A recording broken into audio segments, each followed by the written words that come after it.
Press ਤੇ ਲੂਰ ਦਾ Mrs ਦਾ ਲੱਖ ਲੱਖ ਸ਼ੁਕਰ ਹੈ ਕਿ ਮੈਂ ਤੁਹਾਡੇ ਰੂਬਰੂ ਦਾ ਮਿਸਜ ਦੀ ਜ਼ਰੂਰੀ ਵਿੱਚ ਉਹਦਾ ਬਚਨ ਕਿ ਆ ਜੀ ਮੈਂ ਪਤਾ ਯਿਸੂ ਸੀ ਤਰ ਹਜ਼ੂਰੀ ਦੇ ਵਿੱਚੋਂ ਇਸ ਸੈਸ਼ਨ ਪ੍ਰੋਟੈਕਸ਼ਨ ਮੰਗਦੇ ਧੰਨਵਾਦ ਸਹਿਤ ਇਹ ਆਪਣੀ ਜ਼ੁਬਾਨ ਦੇ ਉੱਤੇ ਖੁਦਾ ਮਿਸਜ ਦਾ ਪਹਿਰਾ ਮੰਗਦੇ ਹਾਂ ਉਹਦੇ ਖੁਦਾ ਇਹ ਉਸੇ ਤਰ੍ਹਾਂ ਰੱਖ ਸਕਣ ਮੈਂ ਪੜ੍ਹ ਪਾ ਰਹੀ ਅਬਰਾਹਮ ਦਾ ਅੰਤ काल के ईसाऊ और याकूब का जन्म ਅਸੀਂ ਪੈਦਾਇਸ਼ ਦੇ 25ਵੇਂ ਚੈਪਟਰ ਪੜ੍ਹ ਰਹੇ ਹਾਂ। ਅਬਰਾਹਮ ਇੱਕ ਹੋਰ ਔਰਤ ਲੈ ਕੇ ਆਇਆ ਜਿਸ ਦਾ ਨਾਮ ਕਟੂਰਾ ਸੀ। ਉਸਨੇ ਉਸਦੇ ਲਈ ਜ਼ਿਮਰਾਨ, ਯਕਸਾਨ, ਮਦਾਨ ਅਤੇ ਮਿਦਿਆਨ ਤੇ ਯਿਸਬਾਕ ਔਰ ਸੂਫ ਚੁਣੇ। और यकसान तो सबा ददान पैदा हुए और ददान के पुत्र असब्रिम और लटविम और ल्यूविम सन और मिद्यान के पुत्र एफा, एफर, हनोक, अबीदा, अलदा ये सारे कटूरे के पुत्र सन। अपना सब कुछ उसका सी ते इसहाक ने दे दिता और वो अपने त्रीला के पुत्रों अब्राहम दे इनाम अब्राहम ने इनाम देके इसहाक पूर्व दी धरती विच चढ़दी खूह अपने जिंदे जी कर दिता। अब्राहम के जीवन के दिन 175 मेरे हैं। अब्राहम प्राण त्याग की चंगे बुढ़ा से समा के मर गया तो अपने लोगों में जा मिले। उसके पुत्र इसहाक से इश्माइल ने उसने मखफिला दी गुफा विच हित्ती शोहर दे पुत्र अफरोन दी पैली विच जेड़ा मम्मे दे सामने दा दिता उस पैली विच जेड़ी अब्राहम ने हेत दे पुत्रों को मिली सी अते उथे अब्राहम ने अपनी पत्नी सारा नु दबिया सी। सो अब्राहम ते सारा दोनों उससे जमीन दे विच दबे गए। यूं होया कि अब्राहम दे मरण पिछों परमेश्वर ने उसके पुत्र इसहाक नु बरकत दित्ती और इसहाक बाहर लगी कुल जाके रहा। अब्राहम के पुत्र इश्माइल की एक पत्नी है। अब्राहम ने सारा दी गोली हाथ अब्राहम के पुत्र इश्माइल की कोई पत्नी जिसने सारा दी गोली हाजरा मिस्री ने अब्राहम ने पैदा किया। ये इश्माइल के पुत्रों के नाम उन्होंने पुत्र के नामों के अनुसार इश्माइल के पलोठे का नाम ते पलोठे का नाम दबायोत केदार अबैल मिबसाम मिस्मा तुमा मशा तमा विटूर नफीस केदमा ये इश्माइल के पुत्र सन। उन्होंने नाम उन्होंने पिंडा ते उन्होंने गढ़ियां के मुताबिक हैं अर्थात 12 सरदार उन्होंने कौमां के अनुसार हैं ते ये इश्माइल के जीवन के बड़े 137 साल ते वो प्राण त्याग के मर गया ते अपने डर लिया। वो हवीला तो लेके शूर तक अशूर जेड़ा कि तेरे असूर वाल जांदे मिस्र दे सन्मुख है वास्ते सन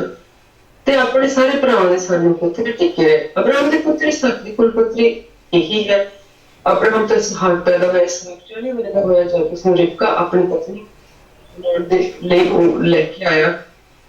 ते बथुएल पदन अराम दे अरामी दी लबान अराम दी भैन इसहाक ने यहोवा को अपनी पत्नी पाई और उसने यहोवा को ही फिर अपनी पत्नी लिए बेनती की क्योंकि वो भी सारा दी तरह सी। यहोवा ने उसकी बेनती सुनी रबका खोली ते बरबत हुई। उसके विच बच्चे एक दूजे नाल घुलदे पए सन। उसने आख्या जेकर एवं तो मैं अजिही क्यों हां। वो यहोवा को पुछण लई उसने झुके ते यहोवा ने कहा तेरी कुख विच 2 कौमां हन तेरी कुख ही वो दोनों जातियां तेरी कुख होगी वो वखरी हो जाएंगी और हर एक जाति एक दूजे नाल बलवान रहेगी अते एक जाति छोटी जाति दी टहल करेगी। ਉਹਦੇ ਜਨਮ ਦੇ ਦਿਨ ਪੂਰੇ ਵੈਸੇ ਦੇਖੋ ਜੀ ਕੁਖ ਜੋੜੇ ਸਨ। ਜੇਠਾ ਸਾਰੇ ਦਾ ਸਾਰਾ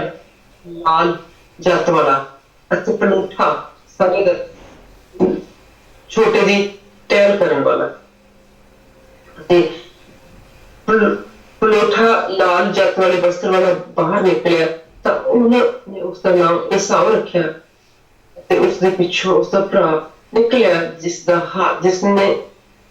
ਉਸਦੇ ਹੱਥ ਨੇ ਇਸਾऊ ਦੀ ਅੱਡੀ ਨੂੰ ਪਕੜਿਆ ਹੋਇਆ ਸੀ ਤੇ ਉਸ ਨੂੰ ਯਾਕੂਬ ਰੱਖਿਆ ਗਿਆ। ਉਹਨਾਂ ਦੇ ਜਨਮ ਦੇ ਵੇਲੇ ਇਸਹਾਕ 60 ਵਰ੍ਹਿਆਂ ਦਾ ਸੀ। ਉਹ ਮੁੰਡੇ ਵੱਡੇ ਹੋਏ ਤੇ ਇਸਾऊ ਸਿਆਣਾ ਸ਼ਿਕਾਰੀ ਸੀ ਔਰ ਰਾਜ ਵਿੱਚ ਰਹਿਣ ਵਾਲਾ ਭੋਲਾ ਭੋਲਾ ਔਰ ਤੰਬੂਆਂ ਵਿੱਚ ਕਿਤੇ ਮਾਦਾ ਇਸਾऊ ਨੂੰ ਪਿਆਰ ਕਰਦਾ ਸੀ ਕਿਉਂਕਿ ਉਹ ਸ਼ਿਕਾਰ ਉਹਦੇ ਮੂੰਹ ਵਿੱਚ ਪਾਉਂਦਾ ਸੀ ਔਰ ਰਿਬਕਾ ਯਾਕੂਬ ਨੂੰ ਪਿਆਰ ਕਰਦੀ ਸੀ। ਤੇ ਯਾਕੂਬ ਨੇ ਦਾਲ ਪਕਾਈ ਤੇ ਇਸਾऊ ਰਾਣ ਵਿੱਚੋਂ ਥੱਕੇ ਹੋਏ ਆਇਆ ਤੇ ਇਸਾऊ ਨੇ ਯਾਕੂਬ ਨੂੰ ਕਿਹਾ ਇਹ ਲਾਲ ਦਾਲ ਵਿੱਚੋਂ ਕੁਛ ਮੈਨੂੰ ਵੀ ਖਾਣ ਨੂੰ ਦੇ ਕਿ ਮੈਂ ਥੱਕਿਆ ਹੋਇਆ ਹਾਂ। ਇਸੇ ਕਾਰਨ ਉਸਦਾ ਨਾਮ ਅਦੋਮ ਪੈ ਗਿਆ। ਯਾਕੂਬ ਨੇ ਆਖਿਆ ਤੂੰ ਅੱਜ ਆਪਣੇ ਜਿੱਥੇ ਹੋਣ ਦੇ ਹੱਕ ਨੂੰ ਮੇਰੇ ਕੋਲ ਵੇਚ ਦੇ। ਇਸਾऊ ਨੇ ਆਖਿਆ ਵੇਖ ਮੈਂ ਮਰਿਆ ਹਾਂ, ਇਹ ਜਿੱਠਾ ਹੋਣਾ ਮੇਰੇ ਕਿਹੜੇ ਕੰਮ ਦਾ। ਉਹਨੇ ਕਿਹਾ ਤੂੰ ਅੱਜ ਮੇਰੇ ਕੋਲ ਸਹੁੰ ਖਾ। ਉਹਨੇ ਸਹੁੰ ਖਾਧੀ ਕਿ ਆਪਣੇ ਜਿੱਥੇ ਹੋਣ ਦਾ ਹੱਕ ਉਸਨੂੰ ਯਾਕੂਬ ਕੋਲ ਵੇਚ ਦਿੱਤਾ। ਤਾਂ ਇਸਾऊ ਨੇ ਯਾਕੂਬ ਨੇ ਰੋਟੀ ਵੀ ਦਿੱਤੀ ਤੇ ਦਾਲ ਦਿੱਤੀ ਤੇ ਉਸਨੇ ਖਾਧਾ ਪੀਤਾ ਤੇ ਉੱਠ ਕੇ ਆਪਣੇ ਰਾਹ ਪਿਆ। ਕਿਉਂ ਇਸਾऊ ਨੇ ਹੱਕ ਨੂੰ ਤੁੱਛ ਜਾਣਿਆ। ਅੱਜ ਦੇ ਚੈਪਟਰ ਦੇ ਵਿੱਚ ਅਸੀਂ ਕੁਛ ਨਹੀਂ ਕਵਰ ਕਰ ਰਹੇ, ਬਹੁਤ ਬਿਊਟੀਫੁਲ ਆ ਹਮੇਸ਼ਾ ਦੀ ਤਰ੍ਹਾਂ। ਅਸੀਂ ਇਹਦੇ ਵਿੱਚ ਇੰਟਰਸਟਿੰਗ ਚੀਜ਼ ਜਿਹੜੀ ਸਭ ਤੋਂ ਹੈਗੀ ਉਹ ਇਹ ਦੇਖ ਰਹੇ ਹਾਂ ਕਿ ਇੱਥੇ ਤੁਹਾਨੂੰ ਵੀ ਇੱਕ ਸਿਮਿਲੈਰਿਟੀ ਨਹੀਂ ਲੱਗੀ, ਮੈਨੂੰ ਤੇ ਲੱਗੀ ਆ। ਸਭ ਤੋਂ ਵੱਡੀ ਸਿਮਿਲੈਰਿਟੀ ਅਸੀਂ ਜਿਹੜੀ ਦੇਖੀ ਆ ਉਹ ਹੈਗੀ ਆ ਕਿ ਜਿੱਥੇ ਜਿਸ ਤਰ੍ਹਾਂ ਜਦੋਂ ਯਾਕੂਬ ਦੇ ਪੈਦਾ ਹੋਣ ਤੋਂ ਪਹਿਲਾਂ ਜਦੋਂ ਅਸੀਂ ਦੇਖਦੇ ਹਾਂ ਕਿ ਇਸਹਾਕ ਮਤਲਬ ਹੋ ਗਿਆ ਆ 40 ਸਾਲਾਂ ਦਾ, ਉਹਦੀ ਮਤਲਬ ਇਹ ਉਹਦੇ ਬਾਪ ਦੀ ਪ੍ਰਾਪਤੀ ਆ ਕਿ ਉਹਨੂੰ ਉਹਦੇ ਲਈ ਪਤਨੀ ਜਿਹੜੀ ਆ ਉਹਦੀ ਇੱਛਾ ਵੀ ਆ ਕਿ ਉੱਥੋਂ ਲੈ ਕੇ ਆਇਆ ਆਪਣੇ ਭਰਾਵਾਂ ਦੇ ਕੁੰਬੇ ਦੇ ਵਿੱਚੋਂ ਲਬਾਨ ਦਿੱਤੀ, ਮਤਲਬ ਉਹਦੇ ਘਰੇ ਆ ਗਈ ਆ। ਫਿਰ ਅਸੀਂ ਪਹਿਲਾਂ ਇੱਥੇ ਇਸਹਾਕ ਦੀ ਜ਼ਿੰਦਗੀ ਤੋਂ ਪਹਿਲਾਂ ਅਗਰ ਅਸੀਂ ਦੇਖੀਏ ਤੇ ਅਸੀਂ ਦੇਖਦੇ ਕਿ ਇੱਥੇ ਅਬਰਾਹਮ ਦੀ ਜ਼ਿੰਦਗੀ ਜਦੋਂ ਸਾਰਾ ਦੀ ਡੈਥ ਹੋ ਜਾਂਦੀ ਆ, ਜਦੋਂ ਜਿਹੜੀ ਜਗ੍ਹਾ ਉਹਨੇ ਉਹਦੇ ਲਈ ਸਪੈਸ਼ਲੀ ਮੁੱਲ ਲਿਆ ਉਹ ਖੇਤ ਅਸੀਂ ਜਿਹੜਾ ਦੇਖਿਆ ਸੀ ਉਹਨੂੰ ਚਾਂਦੀ 400 ਚਾਂਦੀ ਦੇ ਟੱਕੇ ਦੇ ਕੇ ਖਰੀਦੀ। ਉਹਨੂੰ ਪਹਿਲਾਂ ਕਿਸ ਤਰ੍ਹਾਂ ਮਹਿਸੂਸ ਹੁੰਦਾ ਸੀ ਕਿ ਇਹ ਜਗ੍ਹਾ ਇੱਥੇ ਹੋਣੀ ਜ਼ਰੂਰੀ ਹੈ। ਉਹਨੂੰ ਕਹਿ ਰਹੇ ਸੀ ਨਹੀਂ ਤੁਸੀਂ ਦੱਬ ਲਓ, ਉਹ ਕਹਿੰਦਾ ਨਹੀਂ ਮੈਨੂੰ ਆ ਖੇਤ ਚਾਹੀਦਾ ਹੈ। ਉਹਨੇ ਖਹਿੜੇ ਪੈ ਕੇ ਉਹ ਜਗ੍ਹਾ ਨੂੰ ਖਰੀਦਿਆ ਖਰੀਦ ਕੇ ਮਤਲਬ ਇੱਕ ਖੇਤ ਨੂੰ ਖਰੀਦ ਕੇ ਉੱਥੇ ਆਪਣੀ ਗੁਫਾ ਬਣਾ ਕੇ ਆਪਣੀ ਪਤਨੀ ਦੀ ਉਹਨੇ ਮਤਲਬ ਕਬਰ ਬਣਾ ਦਿੱਤੀ ਉੱਥੇ ਉਹਨੇ। ਤੇ ਅਸੀਂ ਦੇਖਦੇ ਉੱਥੇ ਉਹ ਵੀ ਟਿਕਿਆ ਜਾ ਕੇ ਬਾਅਦ, ਪਰ ਉਹ ਜਿਹੜਾ ਉਹ ਸਮਾਂ ਸੀ ਜਦੋਂ ਸਾਰਿਆਂ ਦੀ ਡੈਥ ਹੋ ਜਾਂਦੀ ਉਸ ਤੋਂ ਬਾਅਦ ਦੇ ਜਿਹੜੇ ਸਮੇਂ ਦੇ ਵਿੱਚ ਅਸੀਂ ਦੇਖਿਆ ਕਿ ਕਟੂਰਾ ਨਾਂ ਦੀ ਇੱਕ ਔਰਤ ਦੀ ਜ਼ਿੰਦਗੀ ਚ ਆਈ, ਪਰ ਉਹਦੇ ਨਾਲ ਜਿਹੜੇ ਬੱਚੇ ਪੈਦਾ ਹੋਏ ਸੀ ਉਹਦੀ ਜੀਨੀਓਲੋਜੀ ਪੜ੍ਹੀ ਉਹਦੇ ਵਿੱਚ ਸਾਨੂੰ ਕੋਈ ਉਸ ਤਰ੍ਹਾਂ ਦੀ ਬਲੈਸਿੰਗ ਦੇ ਜਿਹੜੀ ਆ ਉਹ ਤੁਹਾਨੂੰ ਨਜ਼ਰ ਨਹੀਂ ਆ ਰਹੀ। ਉਹ ਸਾਰੀ ਜਿਹੜੀ ਬਲੈਸਿੰਗ ਆ ਉਹ ਬਾਪ ਦਾ ਪੁੱਤਰ ਜਿਹੜਾ ਇਸਹਾਕ ਆ ਉਹਦੇ ਨਾਲ ਹੀ ਨਜ਼ਰ ਆ ਰਹੀ। ਪਰ even ਉਹਦੇ ਕੋਲ ਇੰਨੀ ਬਲੈਸਿੰਗ ਹੈਗੀ ਆ, ਇਹਦੇ ਬਾਵਜੂਦ ਅਸੀਂ ਕੀ ਦੇਖਦੇ ਆ ਕਿ ਇਸਹਾਕ ਦੇ ਕੋਲੇ ਇੱਕ ਕੰਮ ਦਿੱਤਾ ਹੋਇਆ ਪਤਾ ਨਹੀਂ ਕਰਨ ਨੂੰ। ਅੱਜ ਅਸੀਂ ਇਹਨੂੰ ਕੰਮ ਨੂੰ ਵੀ ਦੇਖਣਾ ਹੈ ਐਂਡ ਕਿਹੜਾ ਅਸੀਂ ਇੰਨੇ ਬਲੈਸਿੰਗ ਨਾਲ ਭਰੇ ਹੋਣ ਦੇ ਬਾਵਜੂਦ ਵੀ ਸਾਨੂੰ ਕਿਉਂ ਖੁਦਾ ਕਹਿੰਦਾ ਹੈ ਇਹੋ ਜਿਹੀ ਚੀਜ਼ ਕੋਈ ਇਹੋ ਜਿਹਾ ਪੈਂਦਾ ਸਾਡੀ ਜ਼ਿੰਦਗੀ ਚ ਜ਼ਰੂਰ ਯਾਦ ਆने ਸਵਾਲ ਸੁਣੀ ਵੀ ਗੱਲ ਕੀਤੀ ਉੱਥੇ ਗਿਆ ਉਹ ਵੀ ਆਪਾਂ ਦੇਖਣਾ ਕਿ ਉਹ ਤੋਂ 20 ਸਾਲ ਆ ਉਹਦੇ ਸ਼ਾਦੀ ਸ਼ੁਦਾ ਜ਼ਿੰਦਗੀ ਦੇ ਆਉਣ ਤੱਕ ਜਦੋਂ ਰਿਬਕਾ ਉਹਨੂੰ ਮਿਲੀ ਆ ਉਹਦੇ ਬਾਪ ਨੇ ਜਦੋਂ ਆਪਣੇ ਮਤਲਬ ਨੌਕਰ ਨੂੰ ਕਿਹਾ ਕਿ ਜਾ ਕੇ ਮੇਰੇ ਲਈ ਪਤਨੀ ਲੈ ਕੇ ਆ ਅੰਗਸਕਾ ਵਿੱਚ ਤੇ ਉਹ ਲੈ ਵੀ ਆਉਂਦਾ ਉਹ ਆ ਵੀ ਜਾਂਦੇ ਤੇ 40 ਸਾਲਾਂ ਤੋਂ ਲੈ ਕੇ 60 ਸਾਲ ਦਾ ਹੋ ਜਾਂਦਾ ਜਦੋਂ ਉਹਦੇ ਘਰੇ ਔਲਾਦ ਹੋਣ ਵਾਲੀ ਹੁੰਦੀ ਆ। ਉਹ ਜਿਹੜੇ 20 ਸਾਲ ਆ ਉਹ 20 ਸਾਲਾਂ ਦੇ ਇੱਕ ਖਾਸ ਇੱਕ ਮੌਕਾ ਹੁੰਦਾ, ਇੱਕ ਬੱਚਾ ਜਵਾਨ ਹੋ ਕੇ ਉਹਦੇ ਬੱਚੇ ਹੋ ਜਾਂਦੇ ਆ, ਕਿ ਬੱਚਾ ਹੁੰਦਾ ਜਵਾਨ ਹੁੰਦਾ ਵਿਆਹ ਜਾਂਦਾ ਉਹਦੀ ਔਲਾਦ ਵਾਲਾ ਹੋ ਜਾਂਦਾ ਤੇ ਉਸ ਟਾਈਮ ਦੇ ਵਿੱਚ ਇਸਹਾਕ ਦੇ ਨਾਲ ਛੁੜ ਕੇ ਆਪਣੇ ਆਪ ਕਰਨ ਦੀ ਲੋੜ ਨਹੀਂ ਸਾਨੂੰ। ਇੱਕ ਰਿਪੈਂਟੈਂਸ ਜਿਹੜੀ ਕਿ ਪਤਾ ਨਹੀਂ ਉਹਨੇ ਕੀ ਗਲਤੀ ਕੀਤੀ ਹੋਏਗੀ, ਇੱਥੇ ਸਾਨੂੰ ਇਹ ਦਿਖਦਾ ਕਿ ਉਹਨੇ ਬੇਨਤੀ ਕੀਤੀ ਆ ਖੁਦਾ ਦੇ ਅੱਗੇ ਗਿੜਗੜਾ ਕੇ ਵੀ ਉਹਦੀ ਪਤਨੀ ਜਿਹੜੀ ਆ ਉਹਦੀ ਕੁੱਖ ਖੋਲੀ ਜਾਵੇ ਨਾ ਐਂਡ ਉਹਦੀ ਕੁੱਖ ਬਣ, ਇਹਦਾ ਮਤਲਬ ਜੇ ਖੋਲੀ ਜਾਵੇ ਦਾ ਮਤਲਬ ਪਹਿਲਾਂ ਬਣੀ ਹੋਈ ਸੀ। ਹੁਣ ਮਤਲਬ ਉਹਦੀ ਇੱਥੇ ਸਾਨੂੰ ਸੇਮ ਜਿਹੜੀ ਇਸ਼ੂ ਆ ਉਹ ਸਾਰਾ ਕੁਝ ਨਜ਼ਰ ਆਉਂਦੀ, ਸਾਰਾ ਕੌਮਾਂ ਦੀ ਮਾਤਾ ਬਣਾਇਆ ਗਿਆ ਐਂਡ ਉਸ ਤੋਂ ਪਹਿਲੇ ਅਸੀਂ ਦੇਖਿਆ ਕਿ ਉਹਦੀ ਕੁੱਖ ਜਿਹੜੀ ਆ ਉਹ ਬਣੀ ਹੋਈ ਸੀ, ਬਾਂਝ ਸੀ, ਉਹਨੂੰ ਵੀ ਬਾਂਝ ਕਿਹਾ ਜਾਂਦਾ ਸੀ ਤੇ ਉਹਨੂੰ ਖੁਦਾ ਨੇ ਮਤਲਬ ਦੇਖਿਆ ਕਿ ਉਹਨੂੰ 90 ਸਾਲਾਂ ਤੋਂ ਲੈ ਕੇ ਸਾਲ ਦੀ ਉਮਰ ਦੇ ਵਿੱਚ ਜਿਹੜਾ ਪੀਰੀਅਡ ਆ ਜਿਹੜਾ ਕਿ ਮਰਨ ਤੋਂ ਵੀ ਉਦੋਂ ਪਹਿਲਾਂ ਲੋਕੀ ਇੱਥੇ ਮੈਂ ਦੇਖਿਆ ਕਿ ਲੋਕੀ 40 ਸਾਲ ਦੀ ਔਰਤ ਨੂੰ ਬੁੱਢੀ ਮਾਈ ਕਹਿਣਾ ਸ਼ੁਰੂ ਕਰ ਦਿੰਦੇ ਤੇ ਉਹ ਡਬਲ ਤੋਂ ਡਬਲ ਸੀਗੀ ਹੈ ਨਾ 45 ਤੋਂ ਡਬਲ ਵੀ ਉਦੋਂ ਵੀ ਡਬਲ ਸੀਗੀ ਡਬਲ ਸੀ ਤੇ ਉਹਨੂੰ ਜਿਹੜੇ ਖੁਦਾ ਨੇ ਵਾਹਿਗੁਰੂ ਦਾ ਪੁੱਤ ਦੇ ਕੇ ਤੇ ਉਹਨੂੰ ਕੀਤਾ ਆ ਨਾ ਐਂਡ ਅਸੀਂ ਇੱਥੇ ਦੇਖਦੇ ਕਿ ਮਤਲਬ ਫਿਰ ਉਹਦੇ ਵਿੱਚੋਂ ਜਿਹੜਾ ਇਸਹਾਕ ਵਾਅਦੇ ਦਾ ਪੁੱਤਰ ਹੈ ਉਹਦੀ ਪਤਨੀ ਜਿਹੜੀ ਕਿ ਪ੍ਰੋਮਿਸ ਦੇ ਨਾਲ ਆਈ ਆ ਖੁਦਾ ਯਹੋਵਾ ਦੇ ਸਾਰੇ ਲੱਛਣ ਨਜ਼ਰ ਆਉਂਦੇ ਉਹਦੇ ਚ ਕਿ ਉਹਨੂੰ ਪਤਾ ਲੱਗਿਆ ਉਹਨੇ ਉਹਦੇ ਕੜੇ ਪਾਏ ਉਹਨੂੰ ਚਾਅ ਦੇ ਨਾਲ ਸ਼ਗਨਾਂ ਦੇ ਨਾਲ ਉਹਨੂੰ ਪ੍ਰਿਆ ਉਹਦੇ ਸ਼ਗਨ ਪੂਰੇ ਹੋਇਆ ਉਹ ਫਿਰ ਘਰ ਆਇਆ ਪਰ 20 ਸਾਲਾਂ ਤੱਕ ਉਹਦੇ ਕੋਈ ਬੱਚਾ ਨਹੀਂ ਇੱਥੇ ਅਸੀਂ ਦੇਖਦੇ ਕਿ ਜਿਹੜੀ ਰਿਪੈਂਟੈਂਸ ਆ ਨਾ ਮਤਲਬ ਜਿਹਨੂੰ ਆਪਾਂ ਤੌਬਾ ਕਹਿੰਦੇ ਆ ਉਹਦਾ ਬੇਨਤੀ ਦੇ ਨਾਲ ਬੜਾ ਵੱਡਾ ਮੁਆਫੀ ਦਾ ਬੜਾ ਵੱਡਾ ਜਿਹੜਾ ਉਹ ਚੱਕਰ ਆ ਐਕਚੁਅਲੀ ਬਾਹਲੇ ਲੋਕੀ ਸਮਝਦੇ ਨਹੀਂ ਐਕਚੁਅਲੀ ਜਿਹੜੀ ਤੌਬਾ ਆ ਬੇਨਤੀ ਤੋਂ ਪਹਿਲਾਂ ਜ਼ਰੂਰੀ ਹੁੰਦੀ ਹੈ ਹਰ ਬੇਨਤੀ ਕਰਨ ਤੋਂ ਪਹਿਲਾਂ ਤੌਬਾ ਜ਼ਰੂਰੀ ਆ ਜਦੋਂ ਅਸੀਂ ਬੇਨਤੀ ਕਰਦੇ ਸਾਨੂੰ ਮੁਆਫੀ ਜ਼ਰੂਰੀ ਹੈ ਕਿਉਂਕਿ ਅਸੀਂ ਕੋਈ ਜਿਹੜੇ ਕੰਡੇ ਕੋਈ ਵੀ ਜਿਹੜੇ ਸਾਡੇ ਦਿਮਾਗਾਂ ਦੇ ਦਿਲਾਂ ਦੇ ਵਿੱਚ ਕੰਡਿਆਂ ਤੋਂ ਗੱਲ ਜ਼ਿਆਦਾ ਕਿ ਤੁਸੀਂ ਥ੍ਰੈਡ ਨੂੰ ਸਾਂਭ ਕੇ ਰੱਖਣਾ ਲੂਜ਼ ਨਹੀਂ ਹੋਣ ਦੇਣਾ ਨਹੀਂ ਸਾਂਭ ਕੇ ਰੱਖੂਗੀ ਤੇ ਆਪਾਂ ਬਿਲਕੁਲ ਮਿਕਸ ਨਹੀਂ ਹੋਣ ਦੇਣਾ ਅੱਛਾ ਕੰਡਾ ਜਿਹੜਾ ਆ ਉਹ ਇੱਕ ਤਾਂ ਸੂਲ ਆ ਜਿਹਨੂੰ ਕਿਕਰਾਂ ਨੂੰ ਲੱਗਦੇ ਨਾ ਐਡੇ ਐਡੇ ਲੰਬੇ ਸੂਲ ਉੱਥੇ ਸਾਫ਼ ਹੀ ਤੁਹਾਡੇ ਪੈਰ ਜਦੋਂ ਖੁੱਝ ਗਏ ਤਾਂ ਮਾਈ ਨੂੰ ਤੁਹਾਡਾ ਬੁਰਾ ਹਾਲ ਹੋ ਜਾਂਦਾ ਇੱਕ ਛੋਟਾ ਜਿਹਾ ਕੰਡਾ ਹੁੰਦਾ ਹੈ ਜਿਹਨੂੰ ਕਹਿੰਦੇ ਪਖੜੇ ਦਾ ਕੰਡਾ ਉਹ ਛੋਟਾ ਜਿਹਾ ਹੁੰਦਾ ਤੇ ਉਹ ਇਸ ਤਰ੍ਹਾਂ ਦੀ ਸ਼ੇਪ ਹੁੰਦੀ ਉਹਦੀ ਕਿ ਉਹ ਕੰਡੇ ਨੂੰ ਜਿੱਦਾਂ 3-4 ਕੰਡੇ ਲੱਗੇ ਹੁੰਦੇ ਆ ਲਾਈਕ ਜਿੱਦਾਂ ਉਹ ਗੋਲ ਜਿਹਾ ਆ ਇੱਕ ਕੰਡਾ ਉਹਦੇ ਮੂਹਰੇ ਆ ਇੱਕ ਕੰਡਾ ਇਧਰਲੇ ਪਾਸੇ ਇੱਕ ਉਧਰਲੇ ਪਾਸੇ ਮਤਲਬ 4 ਕੰਡੇ ਉਹਦੇ ਆਲੇ ਦੁਆਲੇ ਆ ਤੇ ਇੱਕ ਕੰਡਾ ਉਹਦੇ ਥੱਲੇ ਆ ਤੇ ਉਹ ਛੋਟੀ ਜਿਹੀ ਕਰਦਾ ਤੇ ਉਹਨੂੰ ਕਹਿੰਦੇ ਪਖੜੇ ਦਾ ਕੰਡਾ ਤੇ ਮਤਲਬ ਹੁਣ ਜਿਹਦੇ ਸੂਰਤ ਸਾਫ਼ ਨਜ਼ਰ ਆ ਜਾਂਦੀ ਤਿੱਖੀ ਤੇ ਜਿਹੜਾ ਪਖੜੇ ਦਾ ਕੰਡਾ ਨਜ਼ਰ ਨਹੀਂ ਆਉਂਦਾ ਤੁਸੀਂ ਚੁੱਪ ਕਰਕੇ ਤੁਰ ਜਾਂਦੇ ਤੁਹਾਨੂੰ ਪਤਾ ਹੀ ਨਹੀਂ ਲੱਗਦਾ ਜਦੋਂ ਤੁਹਾਡੇ ਪੈਰ ਖੁੱਭ ਜਾਂਦਾ ਤਾਂ ਉਹ ਇਸ ਤਰ੍ਹਾਂ 4 ਚੀਜ਼ਾਂ ਦੇ ਨਾਲ ਤੁਹਾਡੇ ਪੈਰ ਨੂੰ ਅੰਦਰ ਨੂੰ ਜਿੱਦਾਂ ਨਹੀਂ ਤੁਸੀਂ ਡਰਿਲ ਕਰਦੇ ਕੋਈ ਚੀਜ਼ ਏਦਾਂ ਤੁਹਾਨੂੰ ਉਹ ਤੰਗ ਕਰਦਾ ਨਾ ਹੁਣ ਕਈ ਵਾਰੀ ਸਾਡੀ ਜਿਹੜੀ ਸੋਚ ਆ ਉਹਦੇ ਵਿੱਚ ਵੀ ਏਦਾਂ ਦੇ ਪਖੜੇ ਦੇ ਕੰਡੇ ਹੁੰਦੇ ਕਈ ਤਾਂ ਸੂਲ ਆ ਉਸ ਨੂੰ ਪਤਾ ਹੀ ਹੁੰਦਾ ਖਾਸ ਕਰਕੇ ਚੱਕ ਲਾਣੇ ਤੋਂ ਵਿੱਚ ਜਿਹੜੇ ਪਖੜੇ ਦੇ ਕੰਡੇ ਆ ਉਹ ਹਿਡਨ ਹੁੰਦੇ ਆ ਜਿੱਦਾਂ ਉਹ ਛੋਟਾ ਜਿਹਾ ਕੰਡਾ ਹੈ ਜਦੋਂ ਕਿਤੇ ਵੱਜ ਜਾਵੇ ਤਾਂ ਉਹ ਐ ਤੁਹਾਡੀ ਐਨ ਮੱਤ ਮਾਰ ਦਿੰਦਾ ਹੈ ਨਾ ਇਹੋ ਜਿਹੀ ਜਿਹੜੀ ਸੋਚ ਦੇ ਵਿੱਚੋਂ ਕੰਡੇ ਕੱਢਣ ਲਈ ਖੁਦਾ ਅੱਗੇ ਜ਼ਾਹਿਰ ਹੈ ਜਿਹੜਾ ਖੁਦਾ ਵਾਲਾ ਤੇ ਬੇਨਤੀ ਕਰੂਗਾ ਉਹਨੂੰ ਸਕੂਨ ਹੋ ਜਾਣਾ ਫਿਰ ਚਲੋ ਬੇਨਤੀ ਕਰੂਗਾ ਅਗਰ ਕਿਸੇ ਨੂੰ ਸਕੂਨ ਨਹੀਂ ਹੋ ਰਿਹਾ ਬੇਨਤੀ ਤੋਂ ਬਾਅਦ ਵੀ ਇਹਦਾ ਮਤਲਬ ਕੁਛ ਕੰਡੇ ਪਖੜੇ ਦੇ ਕੰਡੇ ਵਰਗੇ ਤੇ ਦੂਜੇ ਤੁਹਾਡੇ ਅੰਦਰ ਚੁੱਭੇ ਹੋਏ ਆ ਜਿਨ੍ਹਾਂ ਨੂੰ ਕੱਢ ਕੇ ਹੀਲ ਕਰਨ ਦੀ ਲੋੜ ਆ ਸਾਫ਼ ਸੁਥਰਾ ਜਦੋਂ ਤੁਸੀਂ ਉਹਨੂੰ ਹੀਲ ਕਰੋਗੇ ਫਿਰ ਤੁਹਾਨੂੰ ਆਰਾਮ ਵੀ ਆ ਜਾਣਾ ਤੇ ਤੁਸੀਂ ਜਦੋਂ ਕੰਡੇ ਕੱਢਣੇ ਫਿਰ ਤੁਸੀਂ ਤੌਬਾ ਵੀ ਕਰਨੀ ਆ ਕਿਉਂਕਿ ਕਿਸ ਤਰ੍ਹਾਂ ਲੱਗੇ ਹੋ ਸਕਦਾ ਤੁਸੀਂ ਕਿਸੇ ਨੂੰ ਕੁਛ ਏਦਾਂ ਦਾ ਕਿਹਾ ਹੋਵੇ ਜਿਹਦੇ ਕਰਕੇ ਉਹਨੇ ਤੁਹਾਨੂੰ ਕਹਿਤਾ ਹੋਵੇ ਹੋ ਸਕਦਾ ਉਹਨੇ ਪਹਿਲਾਂ ਕਿਸੇ ਨੇ ਤੁਹਾਨੂੰ ਉਕਸਾਇਆ ਹੋਵੇ ਤੁਸੀਂ ਉਹਨੂੰ ਕਹਿਤਾ ਹੋਵੇ ਬਹੁਤ ਚੀਜ਼ਾਂ ਇਨਸਾਨੀ ਘਰਾਂ 'ਚ ਹੋ ਜਾਂਦੀਆਂ ਕਿ ਕੋਈ ਕਹਿੰਦਾ ਕਿ ਜੀ ਮੈਂ ਤਾਂ ਤੁਸੀਂ ਕੋਈ ਬੱਚਿਆਂ ਨੂੰ ਪ੍ਰਾਇੋਰਟਾਈਜ਼ ਜ਼ਿਆਦਾ ਕਰਦਾ ਵੱਡਿਆਂ ਨੂੰ ਨਹੀਂ ਕਰਦਾ ਕੋਈ ਵੱਡਿਆਂ ਨੂੰ ਪ੍ਰਾਇੋਰਟਾਈਜ਼ ਜ਼ਿਆਦਾ ਕਰਦਾ ਬੱਚਿਆਂ ਨੂੰ ਨਹੀਂ ਕਰਦਾ ਸੋ ਇਸ਼ੂ ਘਰਾਂ ਦੇ ਵਿੱਚ ਹੋ ਜਾਂਦੇ ਬੜੇ ਵੱਡੇ ਇਸ਼ੂ ਹੋ ਜਾਂਦੇ ਜਿਹਨਾਂ ਤੋਂ ਮਤਲਬ ਸਾਨੂੰ ਮਾਫੀ ਤੌਬਾ ਵੱਲ ਆਉਣ ਦੀ ਲੋੜ ਹੈ ਇੱਥੇ ਵੀ ਸਾਨੂੰ ਨਜ਼ਰ ਆਉਂਦਾ ਕਿ ਮਾਫੀ ਪਰ ਇੰਟਰਸਟਿੰਗ ਚੀਜ਼ ਇਹ ਹੈਗੀ ਕਿ ਜਦੋਂ ਇੱਥੇ ਉਹ ਬੇਨਤੀ ਕਰਦਾ ਹੈ ਨਾ ਤੇ ਮਤਲਬ ਤੌਬਾ ਤੇ ਮਾਫੀ ਜਿਹੜੀ ਹੈ ਤੇ ਜਦੋਂ ਬੇਨਤੀ ਹੈ ਉਹ ਵੀ ਇੱਕ ਬੜਾ ਖੂਬਸੂਰਤ ਹਥਿਆਰ ਆ ਜਿਹਨੂੰ ਸਾਨੂੰ ਜਿਹੜਾ ਲੋਕਾਂ ਨੂੰ ਐਕਸਾਈਟ ਨਹੀਂ ਕਰਦਾ ਲੋਕਾਂ ਨੂੰ ਉਹ ਮਨ ਭਾਉਂਦਾ ਹਥਿਆਰ ਨਹੀਂ ਹੈ ਜਦੋਂ ਅਸੀਂ ਕੁਛ ਗਾਈਏ ਬੜਾ ਏਦਾਂ ਲੱਗਦਾ ਕਿ ਅਸੀਂ ਜੀ ਗਾ ਰਹੇ ਹਾਂ ਯਿਸੂ ਦੇ ਨਾਮ ਵਿੱਚ ਮੈਂ ਫਤਿਹ ਪਾਉਣੀ ਹੈ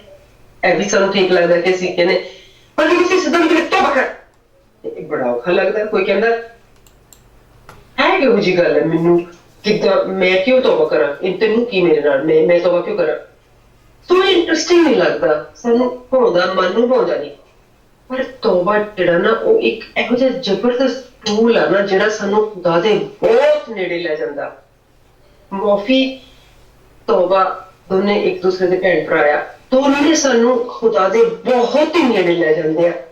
ਜਦੋਂ ਅਸੀਂ ਸੱਚੇ ਮਨ ਦੇ ਨਾਲ ਮਾਫੀ ਮੰਗ ਕੇ ਉਹਨੂੰ ਪਖੜਿਆਂ ਦੇ ਕੰਡਾ ਤੇ ਦੂਜਾ ਸੂਲ ਦਾ ਕੰਡਾ ਕੱਢਵੇ ਖੁਦਾ ਦੇ ਕੋਲੋਂ ਕਢਵਾ ਲੈਂਦੇ ਆ ਕੱਢ ਕੇ ਪਰੇ ਰੱਖਦੇ ਨੇ ਉਹਦਾ ਜਿਹੜਾ ਖੂਨ ਆ ਉਹਦਾ ਯਿਸੂਸ ਦਾ ਪਾਕ ਖੂਨ ਉੱਤੇ ਲਾ ਕੇ ਮਰਨ ਕਰਦੇ ਨਾ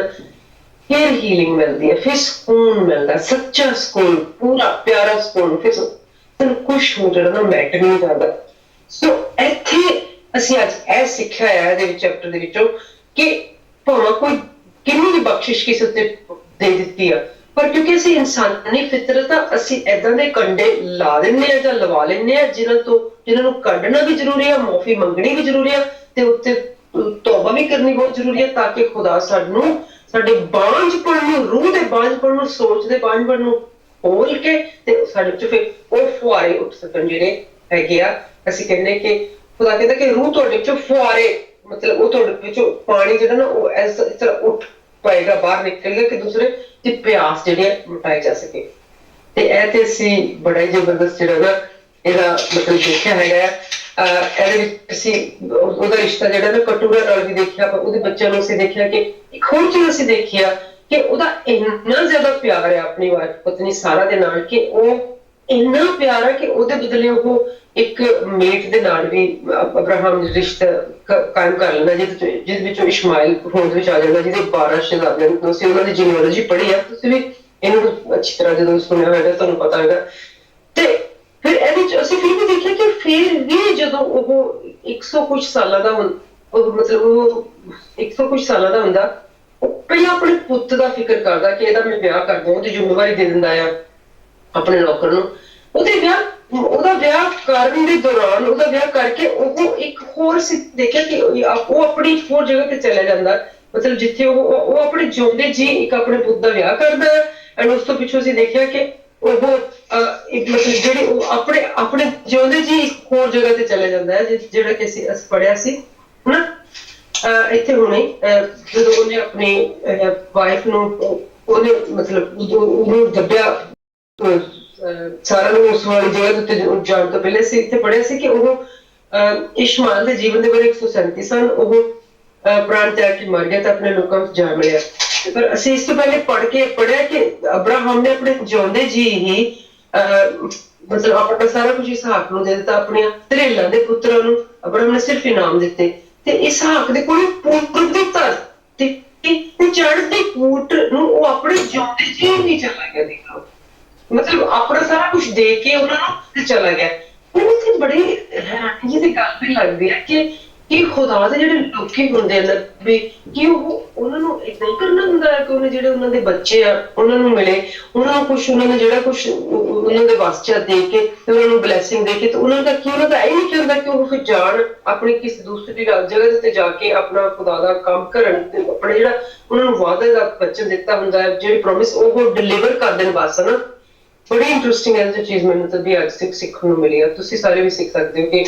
ਜਿਹਨੂੰ ਮਰਜ਼ੀ ਖੁਦਾ ਨੇ ਜਿਹਨੂੰ ਕੌਮਾਂ ਦਾ ਪਿਓ ਬਣਾਇਆ ਜਿਹਨੂੰ ਇੰਨੀਆਂ ਬਰਕਤਾਂ ਨਾਲ ਭਰਿਆ ਜਿਹਨੂੰ ਵਾਅਦੇ ਦਾ ਪੁੱਤਰ ਦਿੱਤਾ ਉਸ ਵਾਅਦੇ ਦੇ ਪੁੱਤਰ ਨੂੰ ਉਹ ਸਾਰਾ ਕੁਝ ਜਿਹੜਾ ਹੈਗਾ ਦੇ ਕੇ ਆਪਣੀਆਂ ਜਿਹੜੀਆਂ ਧਰੇਲਾਂ ਜਿਹੜਾ ਬੱਚਿਆਂ ਨੂੰ ਇਨਾਮ ਦੇ ਕੇ ਤੇ ਉਹ ਚੜ੍ਹਦੀ ਵੱਲ ਪੂਰਬ ਦੀ ਧਰਤੀ ਉਹ ਅਸੀਂ ਤੁਸੀਂ ਆ ਜ਼ਰੂਰ ਪੜ੍ਹਿਓ ਇਹ ਛੇਵੀਂ ਆਇਤ ਹੈਗੀ ਆ ਮਤਲਬ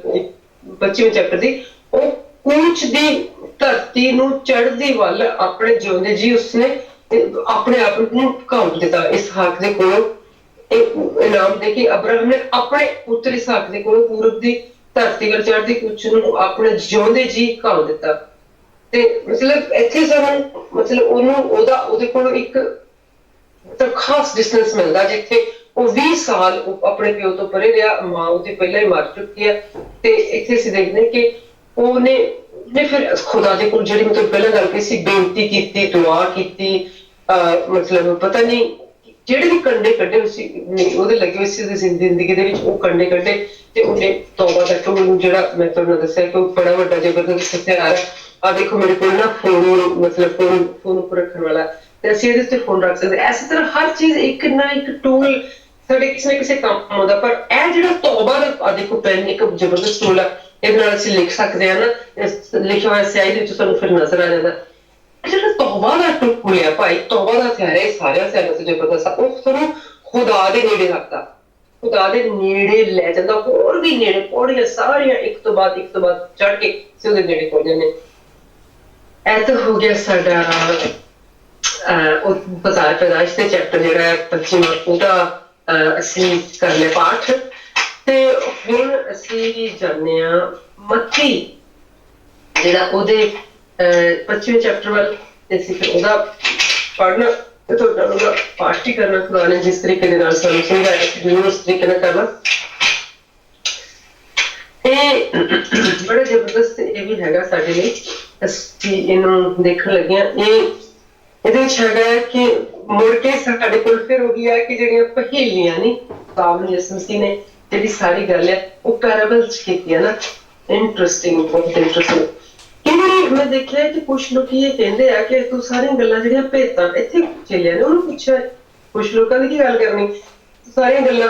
ਭੇਤਾਂ ਵਿੱਚ ਕਿਉਂ ਕਰਦਾ? ਤਾਂ ਬਾਬਰ ਯਸਮਸੀ ਕਹਿੰਦੇ ਤਾਂ ਕਿ ਕੁਛ ਜਿਹੜੇ ਆ ਉਹ ਸਮਝ ਜਾਣ ਤੁਹਾਡੇ ਵਰਗੇ, ਦੂਜੇ ਜਿਹੜੇ ਉਹ ਕੰਨਾਂ ਦੇ ਹੋਣ ਜਾਂ ਵੀ ਨਾ ਸਮਝਣ, ਕਿਉਂਕਿ ਇਹ ਗੱਲਾਂ ਉਹਨਾਂ ਦੇ ਕੰਮ ਦੀਆਂ ਨਹੀਂ। ਇੱਥੇ ਇਸ ਗੱਲ ਦੇ ਵਿੱਚ ਬੜੀ ਵੱਡੀ ਜਿਹੜੀ ਹੈਗੀ ਆ ਉਹ ਸੱਚਾਈ ਜਿਹੜੀ ਛੁਪੀ ਹੋਈ ਆ। ਕੁਛ ਲੋਕੀ, ਤੁਹਾਨੂੰ ਪਤਾ, ਮੈਂ ਇੱਕ ਮਤਲਬ ਸਾਡੇ ਚਰਚ ਦੇ ਪਿੱਛੇ ਇੱਕ ਕੁੜੀ ਨੇ ਆ ਕੇ ਗਵਾਹੀ ਦਿੱਤੀ ਕਿ ਜਦੋਂ ਮਤਲਬ ਪਹਿਲਾਂ ਚਰਚ ਵਿੱਚ ਆਉਣ ਤੋਂ ਪਹਿਲਾਂ ਮਤਲਬ ਜਿਹੜਾ ਉਹ ਬੜੇ ਉਹੋ ਜਿਹੇ ਘਰਾਣੇ ਵਿੱਚੋਂ ਆਏ ਜਿਹੜੇ ਫੋਰਚੂਨ ਟੈਲਰ ਦਾ ਘਰਾਣਾ ਸੀਗਾ, ਪੁੱਛਾ ਦੱਸਾਂ ਦੇਣ ਵਾਲਾ, ਤੇ ਉਹਨਾਂ ਨੇ ਬਾਈਬਲ ਘਰ 'ਚ ਰੱਖੀ ਹੋਈ ਸੀ ਤੇ ਬਾਈਬਲ ਤੋਂ 91 ਜ਼ਬੂਰ ਨੂੰ ਲੈ ਕੇ ਤੇ ਲੋਕਾਂ ਦੀਆਂ ਚੀਜ਼ਾਂ ਗਲਤ ਫਲਤ ਪੜ੍ਹਦੇ ਸੀ ਤੇ ਉਹ ਹੈਰਾਨ ਸੀਗੀ। ਸੋ ਕਿ ਇਸ ਕਰਕੇ ਇੱਥੇ ਖੁਦਾ ਯਿਸੂ ਮਸੀਹ ਕਹਿੰਦੇ ਆ ਕਿ ਤੁਹਾਨੂੰ ਇਸ ਕਰਕੇ ਪਹੇਲੀਆਂ ਦੇ ਵਿੱਚ ਕਿਹਾ ਗਿਆ ਕਿ ਕੁਛ ਲੋਕ ਜਿਹੜੇ ਜਿਨ੍ਹਾਂ ਦੇ ਕੰਨ ਹੋਣ ਉਹ ਸੁਣਦੇ ਹੋਏ ਵੀ ਨਾ ਸੁਣਨ, ਕਿਉਂਕਿ ਉਹ ਗਲਤ ਚੀਜ਼ਾਂ ਲਈ ਜਦੋਂ ਗਲਤ ਲੋਕਾਂ ਦੇ ਕੋਲੇ ਅੱਛੀਆਂ ਚੀਜ਼ਾਂ ਨਾਲ ਚਲੇ ਜਾਣ। Very interesting. 10 ਕੁਆਰੀਆਂ ਦੇ ਤੋੜਿਆਂ ਦਾ ਦ੍ਰਿਸ਼ਟਾਂਤ। ਇੱਥੇ ਅਸੀਂ ਮੱਤੀ ਮੈਥਿਊ ਚੈਪਟਰ 25 ਇੱਥੇ ਦੇਖਣਾ 10 ਕੁਆਰੀਆਂ ਦੇ ਜਿਹੜੇ ਉਹਨਾਂ ਨੂੰ ਮਿਲੇ ਹੋਏ ਆ ਤੋੜੇ, ਮਤਲਬ ਟੈਲੈਂਟਸ ਜਿਹੜੇ ਉਹਨਾਂ ਦਾ ਤੇ ਅਸੀਂ ਉਹਨਾਂ ਦੇ ਬਾਰੇ ਸਿੱਖਣ ਲੱਗੇ। ਉਸ ਵੇਲੇ ਸਵਰਗ ਦਾ ਰਾਜ 10 ਕੁਆਰੀਆਂ ਵਰਗਾ ਹੋਵੇਗਾ। ਗੱਲ ਜਿਹੜਾ ਨੇੜੇ ਆ ਉਹਦੀ ਗੱਲ ਕਰ ਰਿਹਾ। ਉਸ ਵੇਲੇ ਸਵਰਗ ਦਾ ਰਾਜ 10 ਤੋੜਿਆਂ ਵਰਗਾ ਹੋਵੇਗਾ। ਜਿਹੜੇ ਆਪਣੀਆਂ ਮਸਾਲਾਂ ਲੈ ਕੇ ਲਾੜੇ ਦੇ ਮਨ ਨੂੰ ਨਿਕਲੀਆਂ, ਉਹਨਾਂ ਵਿੱਚੋਂ 5 ਤਾਂ ਮੂਰਖ ਤੇ 5 ਚਤਰ ਸਨ, ਕਿਉਂਕਿ ਜਿਹੜੇ ਮੂਰਖਣਾ ਸਨ ਉਹਨਾਂ ਨੇ ਆਪਣੀਆਂ ਮਸਾਲਾਂ ਤਾਂ ਲੈ ਲਿਆ ਪਰ ਤੇਲ ਨਾਲ ਆਪਣੇ ਨਾਲ ਤੇਲ ਨਾ ਲਿਆ। ਚਤਰਾਂ ਨੇ ਆਪਣੇ ਭਾਂਡਿਆਂ ਵਿੱਚ ਤੇਲ ਤੇ ਆਪਣੀ ਮਸਾਲਾਂ ਦੇ ਨਾਲ ਲੈ ਲਿਆ। ਜਦੋਂ ਲਾੜੇ ਨੇ ਜ਼ਿਆਦਾ ਚਿਰ ਲਾਇਆ ਆਉਣ ਵਕਤ ਸਾਰੀਆਂ ਉਣ ਪਈਆਂ, ਕੁਛ ਸੌ ਗਈਆਂ ਤੇ ਅੱਧੀ ਰਾਤ ਨੂੰ ਧੁੰਮ ਪਈ ਤੇ ਲਾੜਾ ਆ ਗਿਆ ਤੇ ਉਹਦੇ ਮਿਲਣ ਨੂੰ ਨਿਕਲੀਆਂ। ਤੇ ਜਦੋਂ ਉਹਨਾਂ ਸਭ ਕੁਆਰੀਆਂ ਨੇ ਉੱਠ ਕੇ ਆਪਣੀਆਂ ਮਸਾਲਾਂ ਤਿਆਰ ਕੀਤੀਆਂ ਤੇ ਮੂਰਖਾਂ ਨੇ ਚਤਰਾਂ ਨੂੰ ਕਿਹਾ ਆਪਣੇ ਤੇਲ ਵਿੱਚੋਂ ਸਾਨੂੰ ਵੀ ਥੋੜੇ ਦੇ ਦਿਓ, ਤੁਹਾਡੇ ਮਸਾਲਾਂ ਤਾਂ ਬੁਝਣ ਲੱਗੀਆਂ। ਪਰ ਚਤਰਾਂ ਨੇ ਉੱਤਰ ਦਿੱਤਾ, ਨਹੀਂ, ਤੇ ਏਦਾਂ ਨਾ ਹੋਵੇ ਕਿ ਸਾਡੇ ਲਈ ਤੇ ਤੁਹਾਡੇ ਦੋਨਾਂ ਲਈ ਤੇਲ ਨਾ ਕਿਤੇ ਮੁੱਕ ਜਾਵੇ। ਤੁਸੀਂ ਏਦਾਂ ਕਰੋ, ਆਹ ਸਾਹਮਣੇ ਵੇਚਣ ਵਾਲਿਆਂ ਦੇ ਕੋਲ ਜਾ ਕੇ ਆਪਣੇ ਤੇਲ ਮੁੱਲ ਲੈ ਆਓ। ਤੇ ਜਦੋਂ ਉਹ ਮੁੱਲ ਲੈਣ ਗਈਆਂ ਤੇ ਲੜਾ ਆ ਪਹੁੰਚਿਆ, ਜਿਹੜੀਆਂ ਤਿਆਰ ਸਨ ਉਹਨਾਂ ਦੇ ਨਾਲ ਵਿਆਹ ਵਿੱਚ ਉਹਦੇ ਨਾਲ ਵਿਆਹ ਵਿੱਚ ਜਾਵੜੀਆਂ ਤੇ ਬੂਹਾ ਮਾਰਿਆ ਗਿਆ। ਉਹ ਪਿੱਛੋਂ ਦੂਜੀਆਂ ਕੁਆਰੀਆਂ ਵੀ ਆਈਆਂ ਤੇ ਬੋਲੀਆਂ, ਮਹਾਰਾਜ ਸਾਡੇ ਲਈ ਵੀ ਖੋਲੋ। ਤੇ ਉਹਨੇ ਉੱਤਰ ਦਿੱਤਾ, ਮੈਂ ਤੁਹਾਨੂੰ ਸੱਚ ਕਹਿੰਦਾ ਕਿ ਮੈਂ ਤੁਹਾਨੂੰ ਨਹੀਂ ਪਛਾਣਦਾ, ਇਸ ਕਰਕੇ ਜਾਓ, ਤੁਸੀਂ ਜਾਗਦੇ ਰਹਿਣਾ ਹੈ, ਕਿਉਂਕਿ ਤੁਸੀਂ ਉਸ ਦਿਨ ਉਸ ਘੜੀ ਨੂੰ ਤੁਸੀਂ ਨਹੀਂ ਜਾਣਦੇ ਹੋ। ਇਹ ਗੱਲ ਤਾਂ ਉਸ ਆਦਮੀ ਵਰਗੀ ਹੈ ਜਿਹੜੇ ਪ੍ਰਦੇਸ਼ ਨੂੰ ਜਾਣ ਲੱਗੇ ਆਪਣੇ ਚਾਕਰ ਪ੍ਰਸਾਦੀ ਸਾਰੇ ਬਾਦਲ ਨੂੰ ਸੌਂਪ ਦਿੱਤਾ ਸੀ। ਕਿਸੇ ਨੂੰ 5 ਤੋੜੇ, ਕਿਸੇ ਨੂੰ 2, ਕਿਸੇ ਨੂੰ 3, 1 ਤੇ ਹਰੇਕ ਨੂੰ ਉਹਦੇ ਗੁਣ ਮੁਤਾਬਿਕ, ਉਹਦੀ ਅਕਲ ਮੁਤਾਬਿਕ ਦੇ ਦਿੱਤਾ। ਜਦੋਂ ਪ੍ਰਦੇਸ਼ ਵਿੱਚ ਚਲੇ ਗਿਆ ਤਾਂ ਉਹਨੇ ਜਿਹਨੇ 5 ਤੋੜੇ ਲਏ ਸੀ ਉਹਨੂੰ ਝੱਟ ਜਾ ਕੇ ਉਹਨਾਂ ਨਾਲ ਕੀਤਾ ਤੇ ਉਹਨੇ 5 ਹੋਰ ਕਮਾ ਲਏ। ਇਸੇ ਤਰ੍ਹਾਂ ਜਿਹਨੇ 2 ਲਏ ਸੀ ਉਹਨੇ ਵੀ 2 ਹੋਰ ਕਮਾ ਲਏ। ਜਿਹਨੇ 1 ਲਿਆ ਸੀ ਉਹਨੇ ਜਾ ਕੇ ਉਹ ਧਰਤੀ ਵਿੱਚ ਦੱਬ ਦਿੱਤਾ ਤੇ ਉਹਨੇ ਆਪਣੇ ਮਾਲਕ ਦੇ ਰੁਪਏ ਨੂੰ ਛੁਪਾ ਦਿੱਤਾ। ਬਹੁਤ ਚਿਰ ਪਿੱਛੇ ਜਦੋਂ ਚੱਕਰਾਂ ਦਾ ਮਾਲਕ, ਨੌਕਰਾਂ ਦਾ ਮਾਲਕ ਆਇਆ ਤੇ ਉਹਨਾਂ ਕੋਲ ਲੇਖਾ ਹਿਸਾਬ ਲੈਣ ਲੱਗਿਆ। ਜਿਹਨੇ 5 ਤੋੜੇ ਲਏ ਸੀ ਉਹਨੇ ਕੋਲ ਆ ਕੇ 5 ਹੋਰ ਵੀ ਜਿਹੜੇ ਬਣਾਏ ਸੀ ਅੱਗੇ ਰੱਖ ਦਿੱਤੇ ਤੇ ਕਿਹਾ ਕਿ ਸਵਾਮੀ ਜੀ ਮੈਨੂੰ ਜਿਹੜੇ 5 ਤੋੜੇ ਦਿੱਤੇ ਸੀ ਇਹ ਉਹ ਆ, ਤਾਂ ਵੇਖੋ ਇਹਦੇ ਨਾਲ 5 ਜਿਹੜੇ ਹੋਰ ਆ ਮੈਂ ਉਹ ਕਮਾਏ। ਤੇ ਇਸੇ ਤਰ੍ਹਾਂ ਉਸ ਮਾਲਕ ਨੇ ਹੀ ਮੇਰੇ ਚੰਗੇ ਤੇ ਮਾਤਰ ਨੌਕਰ, ਸ਼ਾਬਾਸ਼, ਤੇ ਥੋੜੇ ਜਿਹੇ ਵਿੱਚ ਵੀ ਤੂੰ ਮੇਰੇ ਚਾਕਰ ਮਾਤਰ ਨਿਕਲਿਆ, ਮੈਂ ਤੈਨੂੰ ਬਹੁਤ ਸਾਰੇ ਤੋਂ ਇਖਤਿਆਰ ਦੇਣਾ ਤੇ ਤੂੰ ਆਪਣੇ ਮਾਲਕ ਦੀ ਖੁਸ਼ੀ ਵਿੱਚ ਹੁਣ ਦਾਖਲ ਹੋ ਜਾ। ਜਿਹਨੇ 2 ਤੋੜੇ ਲਏ ਸੀ ਉਹਨੇ ਵੀ ਕੋਲ ਆ ਕੇ ਕਿਹਾ, ਸਵਾਮੀ ਜੀ ਤੁਸੀਂ ਮੈਨੂੰ 2 ਤੋੜੇ ਦਿੱਤੇ ਸੀ, ਵੇਖੋ ਮੈਂ 2 ਹੋਰ ਵੀ ਕਮਾ ਲਏ। ਉਦੋਂ ਅੱਜ ਜਿਹੜੇ ਮੈਂ ਕਮਾਏ ਉਦੋਂ। ਉਹਦੇ ਮਾਲਕ ਨੇ ਉਹਨੂੰ ਕਿਹਾ ਇਹ ਚੰਗੇ ਤੇ ਮਾਤਬਰ, ਫਿਰ ਸ਼ਾਬਾਸ਼ ਤੂੰ ਥੋੜੇ ਜਿਹੇ ਵਿੱਚ ਵੀ ਮਾਤਬਰ ਨਿਕਲਿਆ, ਮੈਂ ਤੈਨੂੰ ਬਹੁਤ ਸਾਰੇ ਤੇ ਇਖਤਿਆਰ ਦੇਣਾ, ਤੂੰ ਆਪਣੇ ਮਾਲਕ ਦੀ ਖੁਸ਼ੀ ਵਿੱਚ ਦਾਖਲ ਹੋ ਜਾ। ਜਿਹਨੇ 1 ਤੋੜਾ ਲਿਆ ਸੀ ਉਹ ਕੋਲ ਆ ਕੇ ਬੋਲਿਆ, ਸਵਾਮੀ ਜੀ ਮੈਂ ਤਾਂ ਤੁਹਾਨੂੰ ਜਾਣਿਆ ਕਿ ਤੁਸੀਂ ਬਹੁਤ ਸਖਤ ਤੇ ਕਰੜੇ ਸੁਭਾਅ ਦੇ ਆਦਮੀ ਹੋ, ਜਿੱਥੇ ਨਹੀਂ ਬੀਜਿਆ ਉੱਥੋਂ ਵੀ ਵੱਢਦੇ ਹੋ, ਜਿੱਥੇ ਨਹੀਂ ਖੰਡਾਇਆ ਉੱਥੋਂ ਵੀ ਇਕੱਠਾ ਕਰਦੇ ਹੋ। ਮੈਂ ਤਾਂ ਡਰ ਗਿਆ, ਮੈਂ ਜਾ ਕੇ ਤੁਹਾਡੇ ਤੋੜੇ ਨੂੰ ਧਰਤੀ ਦਿੱਤਾ, ਆ ਚੁੱਕੋ ਆਪਣਾ ਤੋੜਾ। ਮਾਲਕ ਨੇ ਉਸਨੂੰ ਉੱਤਰ ਦਿੱਤਾ, ਦੁਸ਼ਟ, ਆਲਸੀ, ਤੂੰ 2 ਤੋੜੇ ਲਏ ਸੀ, ਉਹਨੇ ਵੀ ਕੋਲ ਆ ਕੇ ਬੋਲਿਆ, ਸਵਾਮੀ ਜੀ ਮੈਂ ਤਾਂ ਤੁਹਾਨੂੰ ਜਾਣਿਆ ਕਿ ਤੁਸੀਂ ਬਹੁਤ ਸਖਤ ਤੇ ਕਰੜੇ ਸੁਭਾਅ ਦੇ ਆਦਮੀ ਹੋ, ਜਿੱਥੇ ਨਹੀਂ ਬੀਜਿਆ ਉੱਥੋਂ ਵੀ ਵੱਢਦੇ ਹੋ, ਜਿੱਥੇ ਨਹੀਂ ਖੰਡਾਇਆ ਉੱਥੋਂ ਵੀ ਇਕੱਠਾ ਕਰਦੇ ਹੋ। ਮੈਂ ਜਾ ਕੇ ਤੁਹਾਡੇ ਤੋੜੇ ਨੂੰ ਧਰਤੀ ਦਿੱਤਾ, ਆ ਚੁੱਕੋ ਆਪਣਾ ਤੋੜਾ। ਤੂੰ ਕੀ ਜਾਣਾ ਕਿ ਜਿੱਥੇ ਮੈਂ ਨਹੀਂ ਭੇਜਿਆ ਉੱਥੋਂ ਵੜਦਾ, ਜਿੱਥੇ ਮੈਂ ਨਹੀਂ ਖੰਡਿਆ ਉੱਥੋਂ ਇਕੱਠਾ ਕਰਦਾ। ਇਸੇ ਤੈਨੂੰ ਤੇ ਚਾਹੀਦਾ ਸੀਗਾ ਕਿ ਤੂੰ ਮੇਰੇ ਰੁਪਈਏ ਨੂੰ ਅੱਛੇ ਤਰੀਕੇ ਨਾਲ ਸਰਾਫਾਂ ਨੂੰ ਦਿੰਦਾ ਤੇ ਉਹਦੇ ਜੋ ਵਿਆਜ ਲੈ ਕੇ ਆਪਣਾ ਮਾਲ ਸੁਧਾ ਲੈਂਦਾ। ਤੂੰ ਤੋੜਾ ਆਹ ਵਾਪਸ ਦੇ, ਤੇ ਜਿਹਦੇ ਕੋਲ 10 ਤੋੜੇ ਸਨ ਉਹਨੂੰ ਵਾਪਸ ਦੇ ਦਿੱਤਾ ਜਾਵੇਗਾ, ਕਿਉਂਕਿ ਜਿਸ ਦੇ ਕੋਲੇ ਕੁਛ ਹੈ ਉਹਨੂੰ ਵੀ ਦਿੱਤਾ ਜਾਵੇਗਾ ਤਾਂ ਕਿ ਉਸ ਵਿੱਚ ਵਾਧਾ ਹੋਵੇ। ਜਿਹਦੇ ਕੋਲ ਨਹੀਂ ਉਸਦੇ ਕੋਲ ਜੋ ਸੀ ਉਹ ਵੀ ਲੈ ਲਿਆ ਜਾਵੇਗਾ। ਇਸ ਨਕੰਮੇ ਚੱਕਰ ਨੂੰ ਬਾਹਰ ਦੇ ਘੋਲ ਵਿੱਚ ਕੱਢ ਦਿਓ ਜਿੱਥੇ ਉਹਨਾਂ ਦੇ ਚਿੱਟੀਆਂ ਦਾ ਬਟਨਾ ਹੋਵੇ। ਜਦੋਂ ਮਨੁੱਖ ਦਾ ਪੁੱਤਰ ਆਪਣੇ ਤੇਜ ਨਾਲ ਸਾਰੇ ਦੂਤਾਂ ਸਣੇ ਆਵੇਗਾ, ਉਹ ਆਪਣੇ ਤੇਜ ਦੇ ਸੰਘਰਸ਼ ਤੇ ਬੈਠੇਗਾ ਤੇ ਸਾਰੀਆਂ ਕੌਮਾਂ ਉਹਦੇ ਅੱਗੇ ਇਕੱਠੀਆਂ ਕੀਤੀਆਂ ਜਾਣਗੀਆਂ। ਔਰ ਜਿਸ ਤਰ੍ਹਾਂ ਅਯਾਲੀ ਭੇਡਾਂ ਨੂੰ ਬੱਕਰੀਆਂ ਵਿੱਚ ਵੱਖਰਾ ਕਰਦਾ, ਇਸ ਤਰ੍ਹਾਂ ਉਹਨਾਂ ਨੂੰ ਇੱਕ ਦੂਜੇ ਤੋਂ ਵੱਖਰਾ ਕਰੇਗਾ ਤੇ ਭੇਡਾਂ ਨੂੰ ਆਪਣੇ ਸੱਜੇ ਹੱਥ ਤੇ ਬੱਕਰੀਆਂ ਨੂੰ ਖੱਬੇ ਹੱਥ ਖੜੇ ਕਰੇਗਾ। ਤੇ ਤਦ ਪਾਤਸ਼ਾਹ ਉਹਨਾਂ ਨੂੰ ਉਹਨਾਂ ਦੇ ਜਿਹੜੇ ਸੱਜੇ ਪਾਸੇ ਹੋਣਗੇ ਆਖਣਗਾ, ਹੀ ਮੇਰੇ ਪਿਤਾ ਦੇ ਮੁਬਾਰਕ ਲੋਕੋ, ਆਓ ਜਿਹਦਾ ਰਾਜ ਸੰਸਾਰ ਦੇ ਪਿੱਛੋਂ ਤੁਹਾਡੇ ਲਈ ਤਿਆਰ ਕੀਤਾ ਹੋਇਆ ਉਹਦੇ ਵਾਰਿਸ ਬਣ ਜਾਓ।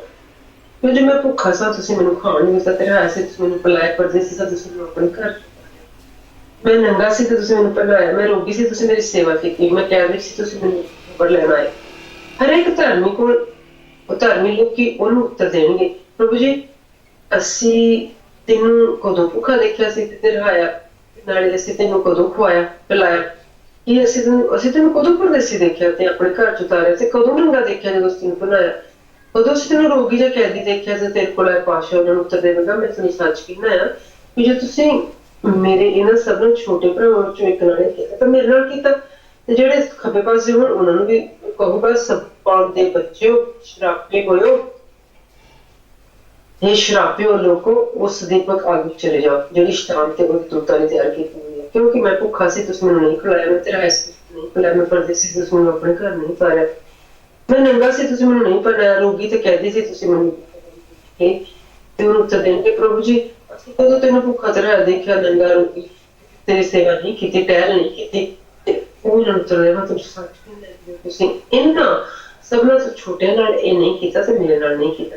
ਦੀਪਕ ਸਜ਼ਾ ਵਿੱਚ ਉਹ ਉਤਾਰੇ ਜਾਣਗੇ, ਧਰਮੀ ਜਿਉਣ ਵਿੱਚ ਸਦਾ ਦੀਪਕ ਜਿਉਣ ਪਾਉਣਗੇ। ਅਸੀਂ ਇਹ ਸਾਰਾ ਜਿਹੜਾ ਨਾ ਤੁਸੀਂ ਬਹੁਤ ਵਾਰੀ ਪੜ੍ਹਿਆ ਹੋਏਗਾ, ਬਹੁਤ ਵਾਰੀ ਤੁਸੀਂ ਪੜ੍ਹਿਆ ਹੋਏਗਾ।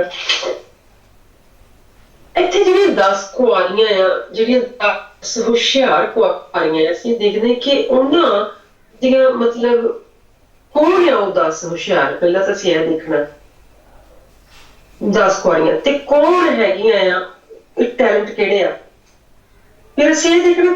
ਉਹ ਕਿਸ ਤਰੀਕੇ ਦੇ ਨਾਲ ਜਿਹੜਾ ਹਿਸਾਬ ਕਿਤਾਬ ਕਰਦਾ, ਤੇ ਅਸੀਂ ਇਹ ਦੇਖਣਾ ਹੈ ਕਿ ਜਿਹੜਾ ਲੇਜ਼ੀ ਨੌਕਰ ਆ, ਮਤਲਬ ਸੁਸਤ ਨੌਕਰ ਜਿਹੜਾ, ਉਹਦੇ ਨਾਲੋਂ ਕੀ ਕਰਦਾ ਨੇ। ਤਾਂ ਮਤਲਬ ਬਹੁਤ ਹੀ ਸਾਡਾ ਜਿਹੜਾ ਨਾ ਉਹ ਇੰਟਰਸਟਿੰਗ ਹੈਗਾ ਇਹ ਚੈਪਟਰ, ਵੈਰੀ ਵੈਰੀ ਇੰਟਰਸਟਿੰਗ ਸਾਡਾ ਚੈਪਟਰ। ਸਭ ਤੋਂ ਪਹਿਲਾਂ ਜਿਹੜੇ 10 ਕੁਆਰੀਆਂ ਉਹ ਐਕਚੁਅਲੀ ਅਸੀਂ ਸਾਰੇ ਹੀ ਆ। ਸਾਡੇ ਵਿੱਚੋਂ 5 ਜਿਹੜੀਆਂ ਉਹ ਚਾਤਰ ਉਹਨਾਂ ਨੂੰ ਕਿਹਾ ਗਿਆ ਜਿਹੜੀਆਂ ਸਭ ਤੋਂ ਪਹਿਲ ਖੁਦਾ ਨੂੰ ਦਿੰਦੀਆਂ। ਤੇ ਇੱਥੇ ਸਿਆ ਵੀ ਦੇਖਿਆ ਕਿ ਉਹਨਾਂ ਦੇ ਸੁਭਾਅ ਦੇ ਵਿੱਚ ਕਾਹਲ ਹੈਗੀ ਆ, ਮਤਲਬ ਜਿਹਨੂੰ ਕਾਹਲ ਕਹਿ ਸਕਦੇ, ਮਤਲਬ ਇੱਕ ਤਰ੍ਹਾਂ ਦਾ ਡਿਸਿਪਲਿਨ ਆ, ਤੇ ਉਹ ਇਹ ਨਹੀਂ ਡਰਦੀਆਂ ਕਿ ਕੋਈ ਸਾਨੂੰ ਕੀ ਕਹੂਗਾ, ਐਂਡ ਉਹਨੂੰ ਸਮਝ ਆ ਤੇ ਉਹ ਸਮਝ ਨੂੰ ਅੱਛੇ ਤਰੀਕੇ ਨਾਲ ਇਸਤੇਮਾਲ ਕਰਦੀਆਂ ਨਾ। ਕਿਉਂਕਿ ਜਦੋਂ ਦੂਜੀਆਂ ਜਿਹੜੀਆਂ 5 ਸੁਸਤ ਤੇ ਜਿਹੜੀਆਂ ਹੈਗੀਆਂ ਆ ਜਿਹਨਾਂ ਨੂੰ ਇੱਥੇ ਮੂਰਖਣੇ ਕਿਹਾ ਗਿਆ, ਉਹਨਾਂ ਨੂੰ ਆ ਕੇ ਕਹਿੰਦੀਆਂ ਆ ਕਿ ਸਾਡੇ ਕੋਲ ਤੇਲ ਹੈ ਨਹੀਂ, ਸਾਨੂੰ ਦੇ ਦਿਓ, ਤੇ ਉਹਨਾਂ ਦੀਆਂ ਤਾਂ ਮਿਸਾਲਾਂ ਵੀ ਚੱਲਦੀਆਂ ਤੇ ਉਹਨਾਂ ਕੋਲ ਤੇਲ ਵੀ ਹੈਗਾ, ਭਾਵ ਉਹ ਕੋਈ ਪਟਿਆ ਆਪਣੇ ਜ਼ਿੰਦਗੀ ਦੇ ਕੰਮਾਂ ਕਾਰਾਂ ਲਈ, ਤੇ ਉਹਨਾਂ ਦੇ ਕੋਲੇ ਆਪਣੇ ਲਈ ਸੰਭਾਲਿਆ ਹੋਇਆ ਉਹਨਾਂ ਦਾ ਜਿਹੜਾ ਟਾਈਮ ਹੈ ਉਹ ਹੈਗਾ। ਉਹਨਾਂ ਨੇ ਟਾਈਮ ਦੀ ਵੀ ਇੱਥੇ ਗੱਲ ਹੈ ਕਿ ਉਹ ਕਿਸ ਤਰ੍ਹਾਂ ਆਪਣੇ ਜਿਹੜੇ ਰੋਜ਼ ਦੇ 24 ਘੰਟੇ ਉਹਨਾਂ ਨੂੰ ਕਿੱਦਾਂ ਮੈਨੇਜ ਕਰਦੀਆਂ ਨਾ। ਤੇ ਜਿਹੜੀਆਂ ਹੈਗੀਆਂ ਸੁਸਤ, ਉਹਨਾਂ ਨੂੰ ਆਪਣਾ ਟਾਈਮ ਉਸ ਵੇਲੇ ਨਹੀਂ ਦਿੰਦੀਆਂ ਜਦੋਂ ਖੁਦਾ ਦੇ ਕੋਲ ਜਾਣ ਦਾ ਵਕਤ ਆ ਗਿਆ। ਉਹ ਏਦਾਂ ਨਹੀਂ ਕਹਿੰਦੀਆਂ ਕਿ ਤੂੰ ਮੇਰੀ ਜਗ੍ਹਾ ਤੇ ਆ ਕੇ ਤੂੰ ਖੜੀ ਹੋ ਜਾ, ਮੈਂ ਤੈਨੂੰ ਜਾਂ ਮੇਰੀ ਮਸ਼ਾਲ ਤੂੰ ਲੈ ਲਾ ਤੇ ਜਾ, ਨਹੀਂ। ਕਿਉਂਕਿ ਹੁਣ ਜਿਹੜਾ ਖੁਦਾ ਦਾ ਰਾਜ ਆ ਉਹਦੇ ਵਿੱਚ ਉਹਨੂੰ ਸੁਸਤ ਲੋਕੀ ਤਾਂ ਨਹੀਂ ਚਾਹੀਦੇ, ਉਹਨੂੰ ਉਹਦੇ ਵਿੱਚ ਅਣਗਹਿਲੀ ਕਰਨ ਵਾਲੇ ਲੋਕੀ ਤਾਂ ਨਹੀਂ ਚਾਹੀਦੇ ਕਿ ਫਿਰ ਤਾਂ ਖੁਦਾ ਦਾ ਰਾਜ ਜਿਹੜੇ ਬਾਜੇ ਉਹ ਤੇ ਫਿਰ ਇਹ ਦੁਨੀਆ ਵਰਗੀ ਹੋ ਜਾਏਗੀ, ਉੱਥੇ ਤਾਂ ਸਾਰੀਆਂ ਉਲਟਾਈਆਂ ਤੇ ਗਲਤੀਆਂ ਸ਼ਾਮਿਲ ਹੋ ਜਾਣਗੀਆਂ। ਉਹਨੂੰ ਸਿਰਫ ਔਰ ਸਿਰਫ ਐਕੂਰੇਸੀ ਚਾਹੀਦੀ ਆ। ਇੱਥੇ ਮਤਲਬ ਜਿਹੜਾ ਅਸੀਂ ਬਾਅਦ ਵਿੱਚ ਸੇਮ ਚੀਜ਼ ਦੂਸਰੇ ਵਿੱਚ ਵੀ ਜਾ ਕੇ ਦੇਖਣੀ ਹੈ ਜਿੱਥੇ ਉਹ ਤੋੜਿਆਂ ਦੀ ਗੱਲ ਕਰਦਾ। ਉਹਨੂੰ ਐਕੂਰੇਸੀ ਚਾਹੀਦੀ, ਤਾਂ ਐਕੂਰੇਟ ਰੂਪ ਦੇ ਵਿੱਚ ਉਹ ਜਿਹੜੀਆਂ 5 ਹੁਸ਼ਿਆਰ ਸਾਨੂੰ ਦਿੱਤਾ ਕੁਆਰੀਆਂ ਦਾ ਐਗਜ਼ਾਮਪਲ, ਉਹ ਆ ਨਹੀਂ ਕਹਿੰਦੀ ਸੋਚਦੀ ਕਿ ਇਹ ਮੇਰੇ ਬਾਰੇ ਕੀ ਸੋਚੂਗੀ ਕਿ ਵੀ ਮੈਂ ਇਹਨੂੰ ਆਹ ਕਹਿ ਦਿੱਤਾ ਤੇ ਹੁਣ ਮਤਲਬ ਮੈਂ ਇਹਨੂੰ ਬੁਰਾ ਲੱਗ ਜਾਊਗਾ। ਨਹੀਂ ਨਹੀਂ ਨਹੀਂ, ਜੇ ਉਹ ਆਪਣਾ ਕੰਮ ਖਰਾਬ ਕਰਕੇ ਉਹਦਾ ਭਲਾ ਕਰੇ ਤੇ ਉਹਨੂੰ ਬੁਰਾ ਲੱਗ ਜਾਏਗਾ ਜਿਹਨੇ ਉਹਦੀ ਜਾਨ ਬਚਾਈ ਆ, ਹਨਾ। ਕਿਉਂਕਿ ਖੁਦਾ ਆਪਣੀ ਐਕਚੁਅਲੀ ਇੱਕ ਵੀ ਜਿਹੜੀ ਉਹਦੀ ਗੁਆਚੀ ਭੇਡ ਆ ਨਾ, ਉਹਦੀ ਬੇਸ਼ੱਕ ਉਹ 99 ਚੰਗੀਆਂ ਆਪਣੇ ਭੇਡਾਂ ਨੂੰ ਛੱਡ ਕੇ ਗੁਆਚੀ ਕੋਲ ਚਲਾ ਜਾਂਦਾ ਸੀ, ਉਹ ਵੀ ਆਪਾਂ ਦੇਖਣਾ ਬਾਅਦ। ਪਰ ਜਿਹੜੀਆਂ ਉਹ 99 ਜਿਹੜੀਆਂ ਆ ਉਹ ਇੱਕ ਦੂਜੀ ਦਾ ਸਾਥ ਉਹਨਾਂ ਕੋਲੇ ਹੈਗਾ ਆ, ਤੇ ਉਹ 99 ਸਾਨੂੰ ਨਜ਼ਰ ਉਹ ਹੈਗੀਆਂ, ਮਤਲਬ ਉਹ ਸਾਰੀਆਂ ਉਹ ਸਿਆਣੀਆਂ ਚਾਤਰ ਕੁਆਰੀਆਂ ਵਰਗੀਆਂ ਆ। 99 ਉਹ ਇੱਕ ਦੂਜੀ ਨੂੰ ਸੰਭਾਲ ਲੈਂਦੀਆਂ, ਪਰ ਜਿਹੜੀ ਇੱਕ ਗੁਆਚੀ ਆ ਉਹ ਇਹਨਾਂ ਵਰਗੀ ਆ, ਅੱਜ ਤੇ ਕਿਹਾ ਨਾ ਮੂਰਖਾਂ ਵਰਗੀ। ਤੇ ਉਹਨੂੰ ਵੀ ਖੁਦਾ ਨੂੰ ਇਹਨਾਂ ਨੂੰ ਮੌਕਾ ਮਿਲਿਆ ਹੋਏਗਾ, ਜਿਹੜੀਆਂ 5 ਜਿਹੜੀਆਂ ਮੂਰਖਣੀਆਂ, ਖੁਦਾ ਨੇ ਇਹਨਾਂ ਨੂੰ ਲੱਭਣ ਲਈ ਆਪਣਾ ਬੰਦਾ ਇਹਨਾਂ ਕੋਲੇ ਆਪਣੀ ਮਤਲਬ ਆਪਣੀ ਕੁੜੀ ਭੇਜਿਆ ਹੋਏਗਾ ਕੋਈ ਨਾ ਕੋਈ ਜ਼ਰੂਰ, ਕਿਉਂਕਿ ਖੁਦਾ ਉਹ ਨਿਆਂ ਦਾ ਖੁਦਾ ਆ, ਉਹ ਜਸਟ ਕਰਦਾ ਪੂਰਾ। ਐਂਡ ਪਰ ਉਹਨਾਂ ਨੇ ਉਹਦੇ ਟਾਈਮ ਨੂੰ ਖਰਾਬ ਕੀਤਾ ਹੋਏਗਾ, ਉਹਦੇ ਪੈਸੇ ਨੂੰ ਖਰਾਬ ਕੀਤਾ ਹੋਏਗਾ, ਉਹਦੀ ਅਕਲ ਨੂੰ ਉਹਨੂੰ ਡਿਸਟਰਬ ਕੀਤਾ ਹੋਏਗਾ। ਜਿੱਥੋਂ ਲੱਗਦਾ ਕਿ ਹੁਣ ਖੁਦਾ ਨੇ ਉਹ ਟਾਈਮ ਤੇ ਲੈ ਆਂਦਾ ਕਿ ਉਹ ਐਕੂਰੇਟ ਖੜੀਆਂ ਏਦਾਂ, ਉਹ ਕਹਿੰਦੀਆਂ ਨਹੀਂ ਮਤਲਬ ਨਾ ਹੋਵੇ ਕਿ ਸਾਡਾ ਵੀ ਖਤਮ ਹੋਵੇ, ਤੁਹਾਡਾ ਵੀ ਖਤਮ ਹੋਵੇ, ਤੇ ਜਾ ਕੇ ਉਹ ਬਾਹਰ ਉੱਥੇ ਤੁਸੀਂ ਲੈ ਲਓ, ਹਨਾ। ਇੱਥੇ ਸਾਨੂੰ ਬੜਾ ਹਾਸ਼ ਬਿਹੇਵੀਅਰ ਨਜ਼ਰ ਆਉਂਦਾ ਉਹਨਾਂ ਦਾ, ਕਿ ਉਹ ਬੜੀਆਂ ਤੇ ਦਿਆਲੂ ਨਹੀਂ ਹੈਗੀਆਂ, ਉਹ ਤੇ ਕਿਰਪਾਲੂ ਨਹੀਂ ਹੈਗੀਆਂ, ਉਹਨਾਂ ਵਿੱਚ ਤੇ ਪੇਸ਼ੈਂਟ ਨਹੀਂ ਹੈਗਾ, ਉਹਨਾਂ ਵਿੱਚ ਤਾਂ ਲੋਕੀ ਆਹ ਸਵਾਲ ਖੜੇ ਕਰ ਸਕਦੇ ਇੱਥੇ ਨਾ, ਮਤਲਬ ਇੱਕ ਬਹਿਸ ਖੜੀ ਕਰ ਸਕਦੇ। ਪਰ ਨਹੀਂ, ਉਹ ਜਿਹੜਾ ਆ ਨਾ ਉਹ 99 ਨੂੰ ਇਕੱਠਾ ਛੱਡ ਕੇ ਇੱਕ ਗੁਆਚੀ ਕੋਲ ਜਾਂਦਾ ਹੈ। ਉਹਨਾਂ ਨੂੰ ਮੌਕਾ ਮਿਲਿਆ ਹੋਏਗਾ, ਜ਼ਰੂਰ ਮਿਲਿਆ ਹੋਵੇਗਾ, ਕਦੇ ਨਾ ਹੋ ਸਕਦਾ ਨਾ ਮਿਲਿਆ ਹੋਵੇ, ਪਰ ਉਹਨਾਂ ਨੇ ਉਸ ਮੌਕੇ ਨੂੰ ਖਰਾਬ ਕੀਤਾ, ਉਸ ਮੌਕੇ ਨੂੰ ਖੱਜਲ ਖੁਆਰ ਕੀਤਾ ਨਾ ਜਾਣ ਕੇ। ਕਈ ਵਾਰੀ ਕੀ ਹੁੰਦਾ, ਸ਼ੈਤਾਨ ਇੰਨਾ ਕਮਿੰਗ ਹੈ ਨਾ, ਇੰਨਾ ਭੈੜਾ ਹੈ ਨਾ, ਉਹ ਤੁਹਾਨੂੰ ਖੁਦਾ ਦੀ ਗੱਲ ਸੁਣਨ ਨਹੀਂ ਦਿੰਦਾ, ਆਪਣੀ ਗੱਲ ਤੁਹਾਡੇ ਅੰਦਰ ਚਲਾਈ ਜਾਂਦਾ ਤੇ ਤੁਹਾਨੂੰ ਇਹ ਲੱਗਣਾ ਸ਼ੁਰੂ ਹੋ ਜਾਂਦਾ ਕਿ ਉਹ ਜਿਹੜੀ ਗੱਲ ਹੈ ਆਪਾਂ ਉੱਥੇ ਆਉਣਾ ਨਾ, ਸਭ ਤੋਂ ਪਹਿਲਾਂ ਤੁਸੀਂ ਇਹਦੀ ਤੁਹਾਨੂੰ ਗੱਲ ਤੁਹਾਨੂੰ ਮਿਲਦੀ ਹੈ, ਤੁਹਾਡੇ ਦਿਮਾਗ 'ਚ ਘੁੰਮਦੀ ਹੈ ਸ਼ੈਤਾਨ ਦੀ, ਫਿਰ ਤੁਹਾਡੇ ਆਪਣੇ ਆਲੇ ਦੁਆਲੇ ਦੇ ਲੋਕਾਂ ਦੀ, ਫਿਰ ਤੁਹਾਡੇ ਆਪਣੇ ਹੰਕਾਰ ਦੀ, ਫਿਰ ਕਿਤੇ ਜਾ ਕੇ ਖੁਦਾ ਦੀ ਗੱਲ, ਹਨਾ। ਇਹ ਮਤਲਬ ਜਿਹੜੀਆਂ ਆਪਾਂ ਨੂੰ ਜਿਹੜੀਆਂ 5 ਮੂਰਖਣੀਆਂ ਜਿਨ੍ਹਾਂ ਨੂੰ ਉਹ ਕਹਿੰਦੀਆਂ ਕਿ ਜਾ ਕੇ ਆਹ ਲੈ ਲਓ, ਆਪਾਂ ਉਹਨਾਂ ਦੇ ਮਤਲਬ ਜਿਹੜੀ ਸਟੇਟ ਆਫ ਮਾਈਂਡ ਦੇ ਬਾਰੇ ਵਿੱਚ ਦੇਖ ਰਹੇ ਹਾਂ ਨਾ। ਤੇ ਪਰ ਫਿਰ ਵੀ ਇਹ ਕਿ ਉਹਨਾਂ ਵਿੱਚੋਂ ਬਹੁਤ ਲੋਕੀ ਆ ਕਿ ਉਹ ਪੌੜੀਆਂ ਚੜ੍ਹਦੇ ਆ, ਉਹ ਜਿਹੜੀਆਂ ਚੱਕਰ ਆ ਉਹਨਾਂ ਨੇ ਉਹ ਪੌੜੀਆਂ ਚੜ੍ਹੀਆਂ ਆ ਕਿ ਸ਼ੈਤਾਨ ਦੀਆਂ ਗੱਲਾਂ ਨੂੰ ਪਾਸੇ ਕੀਤਾ, ਨਹੀਂ ਸੁਣਿਆ। ਉਹਨਾਂ ਨੇ ਆਪਣੇ ਘਰ ਦੇ ਦੀਆਂ ਗੱਲਾਂ ਨੂੰ ਬਾਹਰ ਗੱਲਾਂ ਪਾਸੇ ਕੀਤਾ, ਨਹੀਂ ਸੁਣਿਆ। ਉਹਨਾਂ ਨੇ ਮਤਲਬ ਇੱਥੇ ਆਪਣੇ ਹੰਕਾਰ ਤੇ ਈਗੋ ਦੀਆਂ ਗੱਲਾਂ ਨੂੰ ਪਾਸੇ ਕੀਤਾ, ਨਹੀਂ ਸੁਣਿਆ। ਫਿਰ ਉਹ ਲਾੜੇ ਦਾ ਹੱਥ, ਉਹਨਾਂ ਨੇ ਲਾੜੇ ਦੀ ਵੇਟ ਕੀਤੀ, ਲਾੜੇ ਲਈ ਤੇਲ ਜਮਾ ਕੀਤਾ, ਲਾੜੇ ਲਈ ਆਪਣੇ ਹੱਥ ਮਸ਼ਾਲ ਫੜੀ ਆ, ਐਕਸਟਰਾ ਬੋਟਲ ਨਾਲ ਲਈ ਆ, ਤੇ ਉਹ ਤੁਰ ਪਈਆਂ, ਹਨਾ। ਠੁਮਕ ਕਰਦੀਆਂ, ਉਹ ਆਪਣੇ ਲਾੜੇ ਦੀ ਵੇਟ ਕਰਦੀਆਂ। ਹੁਣ ਉਹ ਕਿਸੇ ਵੀ ਕੀਮਤ ਉੱਤੇ ਆਪਣਾ ਜਿਹੜਾ ਤੇਲ ਲਾੜੇ ਲਈ ਰੱਖਿਆ ਉਹਨਾਂ ਨੇ, ਆਪਣਾ ਵਕਤ ਜਿਹੜਾ ਉਹਨਾਂ ਨੇ ਬਚਾਇਆ, ਉਹ ਖਰਾਬ ਕੁਆਰੀਆਂ ਲਈ ਨਹੀਂ ਖਰਾਬ ਕਰਨ ਨੂੰ ਤਿਆਰ ਹੈਗੀਆਂ, ਕਿਉਂਕਿ ਉਹਨਾਂ ਨੇ ਸਿੱਖ ਲਿਆ ਕਿ ਲਾੜੇ ਦੀ ਗੱਲ ਸੁਣਨੀ ਹੈ ਨਾ, ਕਿ ਕਿਸੇ ਹੋਰ ਦੀ ਗੱਲ ਨਹੀਂ ਸੁਣਨੀ। ਇਸ ਕਰਕੇ ਅਸੀਂ ਇੱਥੇ ਸਾਨੂੰ ਕਈ ਵਾਰੀ ਬਹੁਤਿਆਂ ਲੋਕਾਂ ਨੂੰ ਉਦਾਸ ਕਰਨਾ ਪਏਗਾ, ਹਨਾ, ਪਰ ਅਸੀਂ ਉਹਨੂੰ ਉਦਾਸ ਨਹੀਂ ਕਰਨਾ ਜਿਹਦੇ ਕਰਕੇ ਸਾਡੇ ਮੂੰਹ ਦੇ ਉੱਤੇ ਖੁਸ਼ੀ ਹੈ, ਜਿਹਨੇ ਸਾਨੂੰ ਖੁਸ਼ੀ ਸਾਡੇ ਮੂੰਹ ਤੇ ਦਿੱਤੀ ਹੈ। ਇਸ ਵੀ ਦੇਖਦੇ ਹਾਂ ਜਾ ਕੇ, ਇੱਥੇ ਅਸੀਂ 10 ਕੁਆਰੀਆਂ ਨੂੰ ਦੇਖ ਲਿਆ, ਤੇ ਅੱਗੇ ਅਸੀਂ ਇਹਦੇ ਵਿੱਚ ਦੇਖਿਆ ਕਿ ਹੁਣ ਜਿਹੜੇ ਤੋੜੇ ਆ ਨਾ, ਹਰ ਕਿਸੇ ਇਨਸਾਨ ਨੂੰ ਤੋੜੇ ਦਿੱਤੇ ਹੋਏ ਉਹਨੇ, ਮਤਲਬ ਕਿ ਕੋਈ ਬਹੁਤ ਵਧੀਆ ਕੁੱਕ ਆ, ਕੋਈ ਬਹੁਤ ਵਧੀਆ ਕਲੀਨਰ ਆ, ਕੋਈ ਬਹੁਤ ਵਧੀਆ ਜਿਹੜਾ ਆ ਉਹ ਕੱਪੜੇ ਸੀਨ ਵਾਲਾ ਆ, ਕੋਈ ਬਹੁਤ ਵਧੀਆ ਜਿਹੜਾ ਨਾ ਮਤਲਬ ਰਾਈਟਰ ਆ, ਲਿਖ ਸਕਦਾ, ਕੋਈ ਬਹੁਤ ਵਧੀਆ ਰੀਡਰ ਆ, ਪੜ੍ਹ ਸਕਦਾ, ਕੋਈ ਬਹੁਤ ਵਧੀਆ ਗਾਇਕ ਆ, ਉਹ ਗਾ ਸਕਦਾ। ਖੁਦਾ ਨੇ ਬਹੁਤ ਇਹ 10 ਤੋੜੇ ਦਿੱਤੇ ਹੋਏ ਆ ਨਾ, ਕੋਈ ਬਹੁਤ ਵਧੀਆ ਮਤਲਬ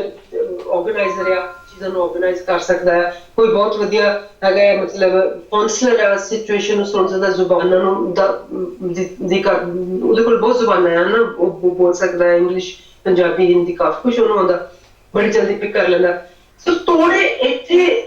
ਸਾਰੇ ਕਾਫੀ ਤਰ੍ਹਾਂ ਦੇ ਤੋੜੇ ਹੈਗੇ ਆ ਨਾ, ਪਰ ਇਹਨਾਂ ਦੇ ਨਾਲ ਕੁਛ ਜਿਹੜੇ ਰੂਹਾਨੀ ਤੋੜਿਆ, ਤੇ ਮੈਂ ਜਿਸਮਾਨੀ ਤੋੜਿਆਂ ਦੀ ਗੱਲ ਕੀਤੀ ਹੈ ਨਾ, ਜਿਹੜੇ ਰੂਹਾਨੀ ਤੋੜਿਆ ਉਹ ਹੈਗਾ ਪਹਿਚਾਣ ਦਾ ਤੋੜਾ, ਡਿਸਰਨਮੈਂਟ ਦੀ ਰੂਹ। ਹੁਣ ਜਿਹਦੇ ਕੋਲ ਡਿਸਰਨਮੈਂਟ ਦੀ ਰੂਹ ਆ ਨਾ, ਜਿਹੜਾ ਰੂਹ ਨੂੰ ਪਛਾਣ ਲੈਂਦਾ ਹੈ, ਫਰਕ ਜਿਹਨੂੰ ਪਤਾ ਲੱਗ ਜਾਂਦਾ ਹੈ ਕਿ ਆਹ ਮਤਲਬ ਪੈਸੇ ਦਾ, ਤੰਦਰੁਸਤੀ ਦਾ, ਬਰਕਤ ਦਾ ਤੇ ਖੁਦਾ ਦਾ, ਨਿਆਂ ਦਾ ਤੇ ਅਨਿਆਂ ਦਾ ਫਰਕ ਪਤਾ ਕਰਨ ਦੀ ਜਿਹੜੀ ਡਿਸਰਨਮੈਂਟ ਦੀ ਰੂਹ ਆ, ਜਿਹਦੇ ਕੋਲ ਉਹ ਰੂਹ ਹੈਗੀ ਆ ਨਾ, ਉਹ ਉਹਨਾਂ ਸਾਰੇ ਤੋੜਿਆਂ ਦੇ ਵਿੱਚ ਉਹਨੂੰ ਪਤਾ ਲੱਗਦਾ ਕਿ ਕਿਹਦੇ ਵਿੱਚੋਂ ਕਿਹਨੂੰ ਪਹਿਲਾਂ ਉਹਨੇ ਰੱਖਣਾ ਤੇ ਕਿਹਨੂੰ ਬਾਅਦ ਚ ਰੱਖਣਾ, ਤੇ ਉਹ ਉਹਦੇ ਮੁਤਾਬਕ ਆਪਣੀ ਜ਼ਿੰਦਗੀ ਨੂੰ ਬਸਰ ਕਰਦਾ। ਪਰ ਇੱਥੇ ਅਸੀਂ ਜਿਹੜੇ ਦੇਖਦੇ ਕਿ ਸ਼ੈਤਾਨ ਹਰ ਵੇਲੇ ਤੁਹਾਡੇ ਹੱਥ 'ਚ ਫਰਜ਼ ਕੀਤਾ ਇੱਥੇ 10 ਤੋੜੇ ਹੈਗੇ, ਉਹਨੇ ਝਪੱਟਾ ਮਾਰ ਕੇ ਸਾਰਿਆਂ ਨੂੰ ਥੱਲੇ ਡੋਲਣ ਲਈ ਤਿਆਰ ਆ, ਹਰ ਵੇਲੇ ਤਿਆਰ ਆ। ਇਹ ਨਹੀਂ ਕਿ ਸੁਬਾਹ ਆ, ਸ਼ਾਮ ਨੂੰ, ਦੁਪਹਿਰ ਨੂੰ, ਰਾਤ ਨੂੰ ਸੁਪਨੇ ਦੇ ਰਾਹੀਂ ਤਿਆਰ ਆ। ਮਤਲਬ ਜਿਸ ਤਰ੍ਹਾਂ ਨਾ ਉਹ ਜਿੱਦਾਂ ਮੈਂ ਤੁਹਾਨੂੰ ਪਿਛਲੀ ਵਾਰੀ ਦੱਸਿਆ ਸੀ ਕਿ ਈਵਨੂ ਨੇ ਕਿਹਾ ਕਿ ਕੁਛ ਨਹੀਂ ਹੋਣਾ, ਤੈਨੂੰ ਖਾ ਲਾ। ਫਿਰ ਉਸ ਤੋਂ ਪਿੱਛੇ ਮੈਂ ਤੁਹਾਨੂੰ ਦੱਸਿਆ ਸੀ ਕਿ ਉਹਦੇ ਵਾਈਫ ਨੂੰ ਨੇ ਕਿਹਾ ਲੂਦੀ ਨੂੰ, ਕੁਛ ਨਹੀਂ ਹੋਣਾ, ਦੇਖ ਲਾ ਪਿੱਛੇ, ਕੋਈ ਪ੍ਰੋਬਲਮ ਨਹੀਂ। ਫਿਰ ਇਸ ਤਰੀਕੇ ਦੇ ਨਾਲ ਅਸੀਂ ਦੇਖਿਆ ਕਿ ਸਾਰਾ ਨੇ ਵੀ ਉਹਨੂੰ ਕਿਹਾ ਕੁਛ ਨਹੀਂ ਹੋਣਾ, ਸੋ ਜਾ ਉਹਦੇ ਨਾਲ, ਮੇਰੀ ਮੇਟ ਨਾਲ। ਪਰ ਆਪਾਂ ਨੂੰ ਇੱਕ ਕੌਂਬੋ ਪਹੁੰਚਾ ਗਈ, ਹਨਾ। ਇਸ ਕਰਕੇ ਉਹ ਅੱਜ ਵੀ ਸੁਪਨਿਆਂ ਦੇ ਵਿੱਚ ਜਿਹੜੇ ਲੋਕਾਂ ਨੂੰ ਆ ਕੇ ਕਹਿੰਦਾ ਆ, ਸ਼ੈਤਾਨ ਲੋਕਾਂ ਨੂੰ ਭੇਜਦਾ ਆ, ਮਤਲਬ ਵੰਸਵੰਨੇ ਲੋਕਾਂ ਨੂੰ ਉਸ ਰੂਪ ਨੂੰ ਭੇਜ ਕੇ ਕਹਿੰਦਾ ਕੁਛ ਨਹੀਂ ਹੋਣਾ, ਸੋ ਜਾ, ਉਹਦੇ ਨਾਲ ਕੁਛ ਨਹੀਂ ਹੁੰਦਾ, ਸੋ ਜਾ। ਉਹ ਸ਼ੈਤਾਨ ਕੁੜੀਆਂ ਦੇ ਰੂਪ ਵਿੱਚ ਕਹਿੰਦਾ ਕੁਛ ਨਹੀਂ ਹੋਣਾ, ਆ ਜਾ, ਸੋ ਜਾ। ਪਰ ਤੁਹਾਨੂੰ ਹਰ ਵਕਤ ਜਦੋਜਹਿਦ ਕਰਨੀ ਪੈਣੀ ਆ। ਜਿਹੜਾ ਜਦੋਜਹਿਦ ਕਰਨਾ ਨਹੀਂ ਜਾਣਦਾ ਉਹ ਮੂਰਖਣੀਆਂ ਵਿੱਚ ਸ਼ਾਮਿਲ ਹੋ ਜਾਏਗਾ। ਉਹ ਜਿਹੜੀਆਂ ਮੂਰਖਣੀਆਂ ਸੀਗੀਆਂ ਉਹਨਾਂ 'ਚ ਸ਼ਾਮਿਲ ਹੋ ਜਾਏਗਾ। ਜਿਹੜਾ ਜਦੋਜਹਿਦ ਕਰਦਾ ਆ ਉਹਨੂੰ ਸੈਪਰੇਟ ਕਰਕੇ ਉਹ ਖਰੇ ਉਹਨਾਂ ਜਿਹੜੀਆਂ ਚਤਰਾਂ ਦੇ ਵਿੱਚ ਸ਼ਾਮਿਲ ਹੋ ਜਾਏਗਾ, ਹਨਾ। ਤੇ ਜਿਹੜੇ ਇੱਥੇ ਟੈਲੈਂਟਸ ਅਸੀਂ ਦੇਖਿਆ, ਇਹਦੇ ਵਿੱਚ ਉਹੀ ਟੈਲੈਂਟ ਆ ਜਿਨ੍ਹਾਂ ਨੂੰ ਤੁਸੀਂ ਦੇਖਣਾ ਕਿ ਤੁਸੀਂ ਉਹਦੇ ਵਿੱਚ ਸੰਜਮੀ ਆ। ਕੋਈ ਵੀ ਚੀਜ਼ ਜਿਹੜੀ ਤੁਹਾਨੂੰ ਖਰਾਬ ਕਰਨੀ ਬੁਰੀ ਲੱਗਦੀ ਆ, ਉਹਨੂੰ ਫਜ਼ੂਲ ਖਰਚੀ ਬਹੁਤ ਬੁਰੀ ਲੱਗਦੀ ਆ ਖੁਦਾ ਨੂੰ, ਕਿਉਂਕਿ ਉਹਨੇ ਇੱਥੇ ਦੇਖਿਆ ਉਹਨੂੰ ਡਰ ਵੀ ਬਹੁਤ ਬੁਰਾ ਲੱਗਦਾ ਹੈ। ਇੱਥੇ ਅਸੀਂ ਦੇਖਿਆ ਕਿ ਜੇ ਉਹ ਕਹਿੰਦਾ ਮੈਂ ਤਾਂ ਤੈਨੂੰ ਕੋ ਡਰਦਾ, ਤੂੰ ਇਦਾਂ ਕਰਦਾ, ਮੈਂ ਤੇ ਕੋ ਡਰਦਾ। ਇੱਥੇ ਮੈਂ ਕਈ ਵਾਰੀ ਨੋਟਿਸ ਕੀਤਾ ਕਿ ਲੋਕ ਇਹ ਕਹਿੰਦੇ ਆ ਕਿ ਫਲਾਣੇ ਕੋਲ ਮੇਰਾ ਫਲਾਣਾ ਕੋ ਡਰ ਗਿਆ ਕਿ ਉਹ ਤਾਂ ਫੁਰਾ ਗਿਆ, ਡਰ ਗਿਆ। ਤੁਸੀਂ ਡਰਦੇ ਆ, ਪਰ ਤੁਸੀਂ ਮਤਲਬ ਖੁਦਾ ਨੂੰ ਪਿਆਰ ਕਿਉਂ ਨਹੀਂ ਕਰਦੇ? ਜੇ ਤੁਸੀਂ ਉਹਨੂੰ ਪਿਆਰ ਕਰੋਗੇ ਤਾਂ ਉਹਨੇ ਤੁਹਾਨੂੰ ਕੋਈ ਗਲਤੀ ਨਹੀਂ ਕਰਨ ਦੇਣੀ, ਤੁਹਾਨੂੰ ਸਮਝਦਾਰੀ ਦੇ ਦੇਣੀ ਹੈ। ਤੁਸੀਂ ਉਹ ਸਮਝਦਾਰੀ ਨੂੰ ਵਰਤ ਕੇ ਤੋੜਾ, ਜਿਹੜਾ ਕਿ ਜਿਸ ਤਰ੍ਹਾਂ ਤੁਹਾਨੂੰ ਦੱਸਿਆ ਨਾ ਕਿ ਟੂਲ ਤੌਬਾ ਜਿਹੜਾ ਉਹ ਬਹੁਤ ਇੰਪੋਰਟੈਂਟ ਟੂਲ ਹੈਗਾ। ਇਸੇ ਤਰ੍ਹਾਂ ਜੇ ਸਮਝਦਾਰੀ ਜਿਹੜੀ ਉਹਨੇ ਮੰਗੀ ਸੀਗੀ ਸੁਲੇਮਾਨ ਨੇ,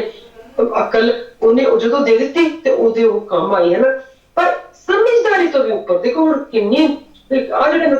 ਤੋੜੇ ਨਾਲ ਡਿਸਕਸ ਕਰ ਰਹੀ ਹਾਂ ਨਾ, ਤੋੜਾ ਟੈਲੈਂਟ, ਇਹ ਬਹੁਤ ਇੰਪੋਰਟੈਂਟ ਹੈ।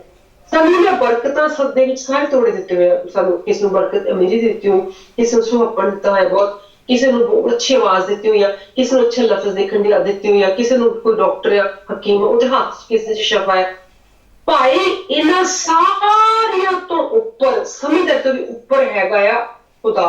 ਦੀ ਹਰ ਵੇਲੇ ਉਹਨੂੰ ਭਾਲਣ, ਹਰ ਵੇਲੇ ਉਹਨੂੰ ਜਾਣਨ, ਹਰ ਵੇਲੇ ਉਹਨੂੰ ਜੱਫਾ ਘੁੱਟ ਕੇ ਪਾਉਣ ਦੀ ਇੱਛਾ। ਕਿਉਂਕਿ ਉਹ ਤੁਹਾਨੂੰ ਇੱਕ ਸਕਿੰਟ ਵਿੱਚ ਉਹ ਤੁਹਾਨੂੰ ਇੰਨਾ ਪਿਆਰ ਕਰ ਸਕਦਾ ਆ ਜਿੰਨਾ ਸਾਰੀ ਉਮਰ ਦੇ ਵਿੱਚ ਤੁਹਾਡਾ ਹਸਬੈਂਡ, ਤੁਹਾਡੀ ਵਾਈਫ, ਤੁਹਾਡੀ ਮਾਂ, ਤੁਹਾਡਾ ਪੁੱਤ ਨਹੀਂ ਕਰ ਸਕਦਾ। ਤੁਹਾਨੂੰ ਉਸ ਪਿਆਰ ਨੂੰ ਰਿਸੀਵ ਕਰਨਾ ਆਉਣਾ ਚਾਹੀਦਾ, ਅਚੀਵ ਕਰਨਾ ਆਉਣਾ ਚਾਹੀਦਾ। ਉਹ ਫਿਰ ਤੁਸੀਂ ਕਰ ਪਾਓਗੇ ਜੇ ਤੁਸੀਂ ਉਹਨਾਂ ਸਾਰੇ ਤੋਂ ਉੱਪਰ ਉੱਠ ਪਾਓਗੇ। ਜੇ ਉੱਪਰ ਨਹੀਂ ਉੱਠੋਗੇ ਤੁਸੀਂ ਨਹੀਂ ਉੱਥੇ ਪਹੁੰਚ ਸਕਦੇ ਫਿਰ, ਹਨਾ। ਉਹ ਜੇ ਤੁਸੀਂ ਛੱਡਣਾ ਹੀ ਨਹੀਂ ਸਿੱਖੋਗੇ, ਜਿਹੜਾ ਕਿ ਅਸੀਂ ਦੇਖਿਆ ਇੱਥੇ ਕਿ ਆਪਣੇ ਬਿਰਧ ਪੁਣ ਦੀ ਹਾਲਤ ਵਿੱਚ ਵੀ ਅਬਰਾਹਮ ਨੇ ਆਪਣੇ ਇਸਹਾਕ ਤੋਂ ਆਪਣੇ ਆਪ ਨੂੰ ਪਰੇ ਕੀਤਾ। ਵਾਏ? ਕਿਉਂਕਿ ਜਿਹਨੇ ਜਾਨ ਦਿੱਤੀ, ਜਿਹਨੇ ਜਾਨ ਲੈਣੀ, ਉਹ ਤਾਂ ਦੋਸਤ ਆ ਉਹਦਾ। ਕਦੇ ਨਹੀਂ ਡਰਿਓ ਕਿਸੇ ਤੋਂ ਵੀ। ਤੇ ਜਿਹਨੇ ਹਰ ਵੇਲੇ ਸਾਹ ਲੈਣ ਵੇਲੇ ਵੀ ਡਰਨਾ ਆ, ਦਰਅਸਲ ਉਹ ਉਹਨਾਂ 10 ਕੁਆਰੀਆਂ ਦੇ ਵਿੱਚ, ਉਹ 5 ਮੂਰਖਣੀਆਂ ਵਾਂਗੂ ਉਹਨੇ ਰਬਿਸ਼ ਜਿਹੜਾ ਸੁਸਤੀ ਦੀ ਜਿਹੜੀ ਆਲਸਪਣ ਨੂੰ ਉਹਨੇ ਜੱਫੀ ਪਾਈ ਦਾ ਘੁੱਟ ਕੇ, ਉਹਨੂੰ ਛੱਡ ਨਹੀਂ ਪਾਇਆ ਤੇ ਨਾ ਉਹਨੂੰ ਛੱਡਦਾ। ਇਸ ਕਰਕੇ ਜੇ ਡਿਸਰਨਮੈਂਟ ਦੀ ਰੂਹ ਆ ਉਹ ਉਹਨਾਂ ਵਿੱਚ ਬਹੁਤ ਜ਼ਰੂਰੀ ਆ। ਤੇ ਫਿਰ ਮਤਲਬ ਇੱਥੇ ਅਸੀਂ ਦਸਾਂ ਤੋੜਿਆਂ ਨੂੰ ਅੱਛੀ ਤਰ੍ਹਾਂ ਡਿਸਕਸ ਕਰ ਲਿਆ ਕਿ ਜਿਹੜਾ ਨਹੀਂ ਉਸ ਡਿਸਰਨਮੈਂਟ ਭਾਵ ਜਿਹੜਾ ਵੱਖਰੇਪਣ ਦੀ ਜਾਂਚ ਦੀ ਰੂਹ ਜਿਹਨੂੰ ਨਹੀਂ ਹੋ, ਜਿਹਦੇ ਕੋਲ ਹੈਗੀ ਜਾਂਚ ਪੜਤਾਲ ਦੀ ਰੂਹ, ਉਹ ਜਿਹੜਾ ਨਾ ਸਫਰਿੰਗ ਦੇ ਵਿੱਚ ਆ ਜਾਂਦਾ, ਉਹ ਚੁਣਿਆ ਨਹੀਂ ਜਾਏਗਾ ਨਾ, ਉਹਦੇ ਕੋਲ ਉਹ ਵੀ ਲੈ ਜਾਏਗਾ ਜਿਹੜਾ ਉਹਨੂੰ ਦਿੱਤਾ ਨਾ। ਅਤੇ ਇਸ ਤੋਂ ਪਿੱਛੋਂ ਅਸੀਂ ਮਤਲਬ ਇਹਦੇ ਚ ਤਕਰੀਬਨ ਅਸੀਂ ਸਾਰਾ ਜਿਹੜਾ ਉਹਨੂੰ ਦੇਖ ਲਿਆ, ਜਿਹੜਾ ਅਸੀਂ ਕਵਰ ਕਰ ਲਿਆ, ਜਿਹੜਾ ਮਤਲਬ ਲੇਜ਼ੀ ਸੁਸਤ ਸਰਵਟ ਨੂੰ ਅਸੀਂ ਕਵਰ ਕਰ ਲਿਆ। ਅਸੀਂ ਜਿਹੜੇ ਇੱਥੇ ਵੀ ਲੇਖਾ ਵੀ ਦੇਖ ਲਿਆ ਕਿ ਖੁਦਾ ਲੇਖਾ ਲੈਂਦਾ ਹੈ ਇੱਕ ਇੱਕ ਦਾ। ਇੱਥੇ ਇਹ ਦੁਨੀਆ ਦੇ ਜਿਹੜੇ ਲੋਕੀ ਆ ਉਹ ਵੀ ਲੇਖਾ ਲੈਂਦੇ ਆ, ਤੇ ਪਰ ਜਿਹੜਾ ਖੁਦਾ ਆ ਉਹ ਉਹਨਾਂ ਤੋਂ ਹਰ ਵੱਖਰੇ, ਉਹਨੇ ਹਰ ਰੂਹ ਦਾ ਲੇਖਾ ਲੈਣਾ ਜਿਹੜੀ ਤੁਹਾਡੇ ਹੱਥ ਵਿੱਚ ਦਿੱਤੀ ਗਈ ਆ। ਐਂਡ ਉਹਨੇ ਹਰ ਤੁਹਾਡੇ ਉਹਨੇ ਟੈਲੈਂਟ ਦਿੱਤਾ ਹੋਇਆ ਨਾ ਤੁਹਾਨੂੰ,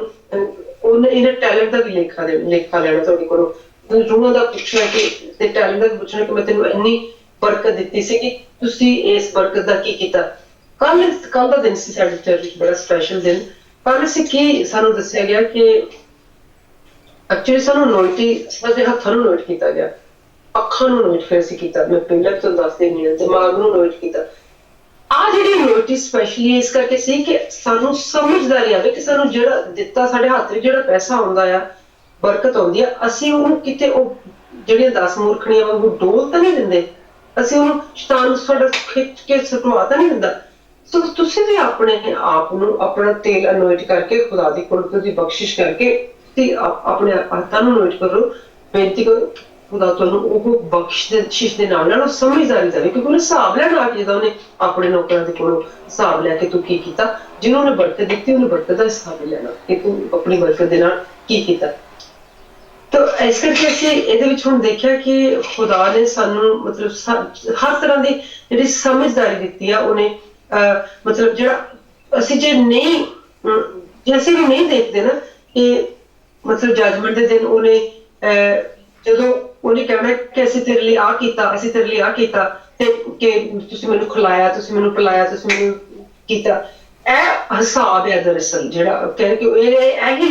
ਲੇਖਾ ਹੈ ਜਿਹੜਾ ਉਹਨੇ ਲੈਣਾ ਨਾ, ਜਿਹੜਾ ਉਹਨੇ, ਤੇ ਜਿਹਨਾਂ ਨੇ ਨਹੀਂ ਕੀਤਾ ਤਾਂ ਉਹਨਾਂ ਨੂੰ ਕਹਿਣਾ ਕਿ ਤੂੰ ਆ ਨਹੀਂ ਕੀਤਾ, ਤੂੰ ਆ ਨਹੀਂ ਕੀਤਾ। ਉਸ ਵੇਲੇ ਆ ਨਹੀਂ ਕਹਿ ਸਕਦਾ ਕੋਈ ਕਿ ਮੇਰੇ ਭਰਾ ਨੂੰ ਨਹੀਂ ਚੰਗਾ ਲੱਗਿਆ ਇਸ ਕਰਕੇ ਮੈਂ ਕੀ ਕਰਦਾ। ਉਹਨੇ ਕਹਿਣਾ ਮੈਂ ਤੈਨੂੰ ਇੱਕ ਦਿਮਾਗ ਦਿੱਤਾ ਸੀ ਸੋਚਣ ਵਾਸਤੇ, ਇੱਕ ਦਿਲ ਦਿੱਤਾ ਸੀ, ਅੱਖਾਂ ਦਿੱਤੀਆਂ ਸੀ ਦੇਖਣ ਲਈ, ਪੈਰ ਦਿੱਤੇ ਸੀ ਤੁਰਨ ਲਈ, ਹੱਥ ਦਿੱਤੇ ਸੀਗੇ, ਦਿਲ ਤੇਰਾ ਧੜਕਦਾ ਸੀ, ਉਹਦੇ ਵਿੱਚ ਹਰ ਵੇਲੇ ਟਕ ਟਕ ਟਕ ਟਕ ਕਰੇ ਕਿ ਤੇਰੇ ਕੋਲ ਹੁਣ ਤੱਕ ਇੰਨਾ ਵਕਤ ਸੀ ਹਨਾ। ਤੂੰ ਮੈਂ ਤੈਨੂੰ ਫਲਾਣੇ ਥਾਂ ਤੇ ਕਿਹਾ ਕਿ ਜਿਹੜਾ ਮੇਰੇ ਤੋਂ ਜ਼ਿਆਦਾ ਪਿਆਰ ਆਪਣੇ ਭਰਾ ਨੂੰ ਕਰਦਾ ਆ, ਆਪਣੀ ਭੈਣ ਨੂੰ ਕਰਦਾ ਹੈ, ਆਪਣੀ ਮਾਂ ਨੂੰ ਕਰਦਾ, ਆਪਣੇ ਪੁੱਤਰ ਤੇ ਨੂੰ ਕਰਦਾ, ਮੇਰੇ ਕਾਬਲ ਹੀ ਨਹੀਂ। ਮੈਂ ਤੇ ਪਹਿਲੇ ਤੈਨੂੰ ਸਟੇਟਮੈਂਟ ਦੇ ਦਿੱਤੀ, ਕਹਿ ਦਿੱਤਾ ਹੋਇਆ ਹਨਾ। ਫਿਰ ਮੈਂ ਹਰ ਥਾਂ ਤੇ ਤੈਨੂੰ ਦਿਖਾਇਆ ਨਾ, ਇੱਥੇ ਸਾਨੂੰ ਦਿਸਦਾ ਕਿ ਜਿਹਨੂੰ ਉਹਨੇ ਲੇਖੇ ਵਿੱਚੋਂ ਜਿਹੜਾ ਉਹਨੇ ਕੀਤਾ ਆ ਉਹਨੂੰ ਕਹਿੰਦਾ ਹੈ ਕਿ ਮਤਲਬ ਤੂੰ ਮੇਰਾ ਕੀਤਾ, ਜਿਹਨੇ ਨਹੀਂ ਕੀਤਾ ਉਹਨਾਂ ਨੂੰ ਕਹਿੰਦਾ। ਸਾਨੂੰ ਆਪਣੇ ਆਪ ਨੂੰ ਖੁਦਾ ਦੇ ਨਾਲ ਅਸੀਂ ਜਦੋਂ ਅਟੈਚ ਕਰਦੇ ਨੇ ਫਿਰ ਅਸੀਂ ਸਿੱਖ ਲੈਂਦੇ ਹਾਂ। ਫਿਰ ਸਾਨੂੰ ਆਹ ਵੀ ਪਤਾ ਲੱਗ ਜਾਂਦਾ ਕਿ ਅਸੀਂ ਮੂਰਖਣੀਆਂ ਜਿਹੜੇ ਚਤਰ ਆ ਉਹਨਾਂ ਵਿੱਚੋਂ ਅਸੀਂ ਕਿੱਥੇ ਫਿੱਟ ਹੁੰਦੇ ਹਾਂ, ਕਿਉਂਕਿ ਆਹ ਜਿਹੜਾ ਇਹਦੇ ਵਿੱਚ ਸਾਨੂੰ ਅਸਮਝ ਆ ਜਾਂਦੀ ਹੈ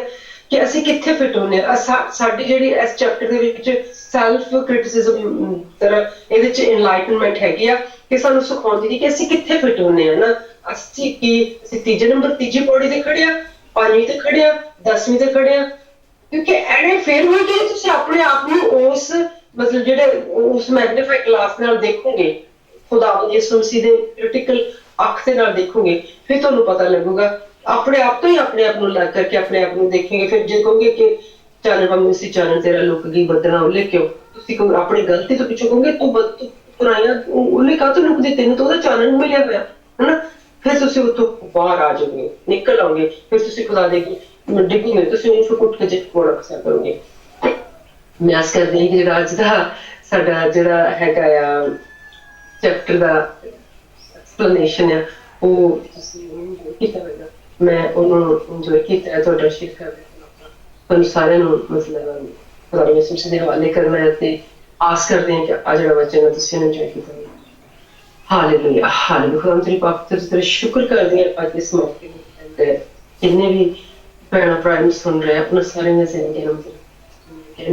ਮਸੀਹ ਦੇ ਕੋਲ ਲੈ ਕੇ ਆਮੀਨ।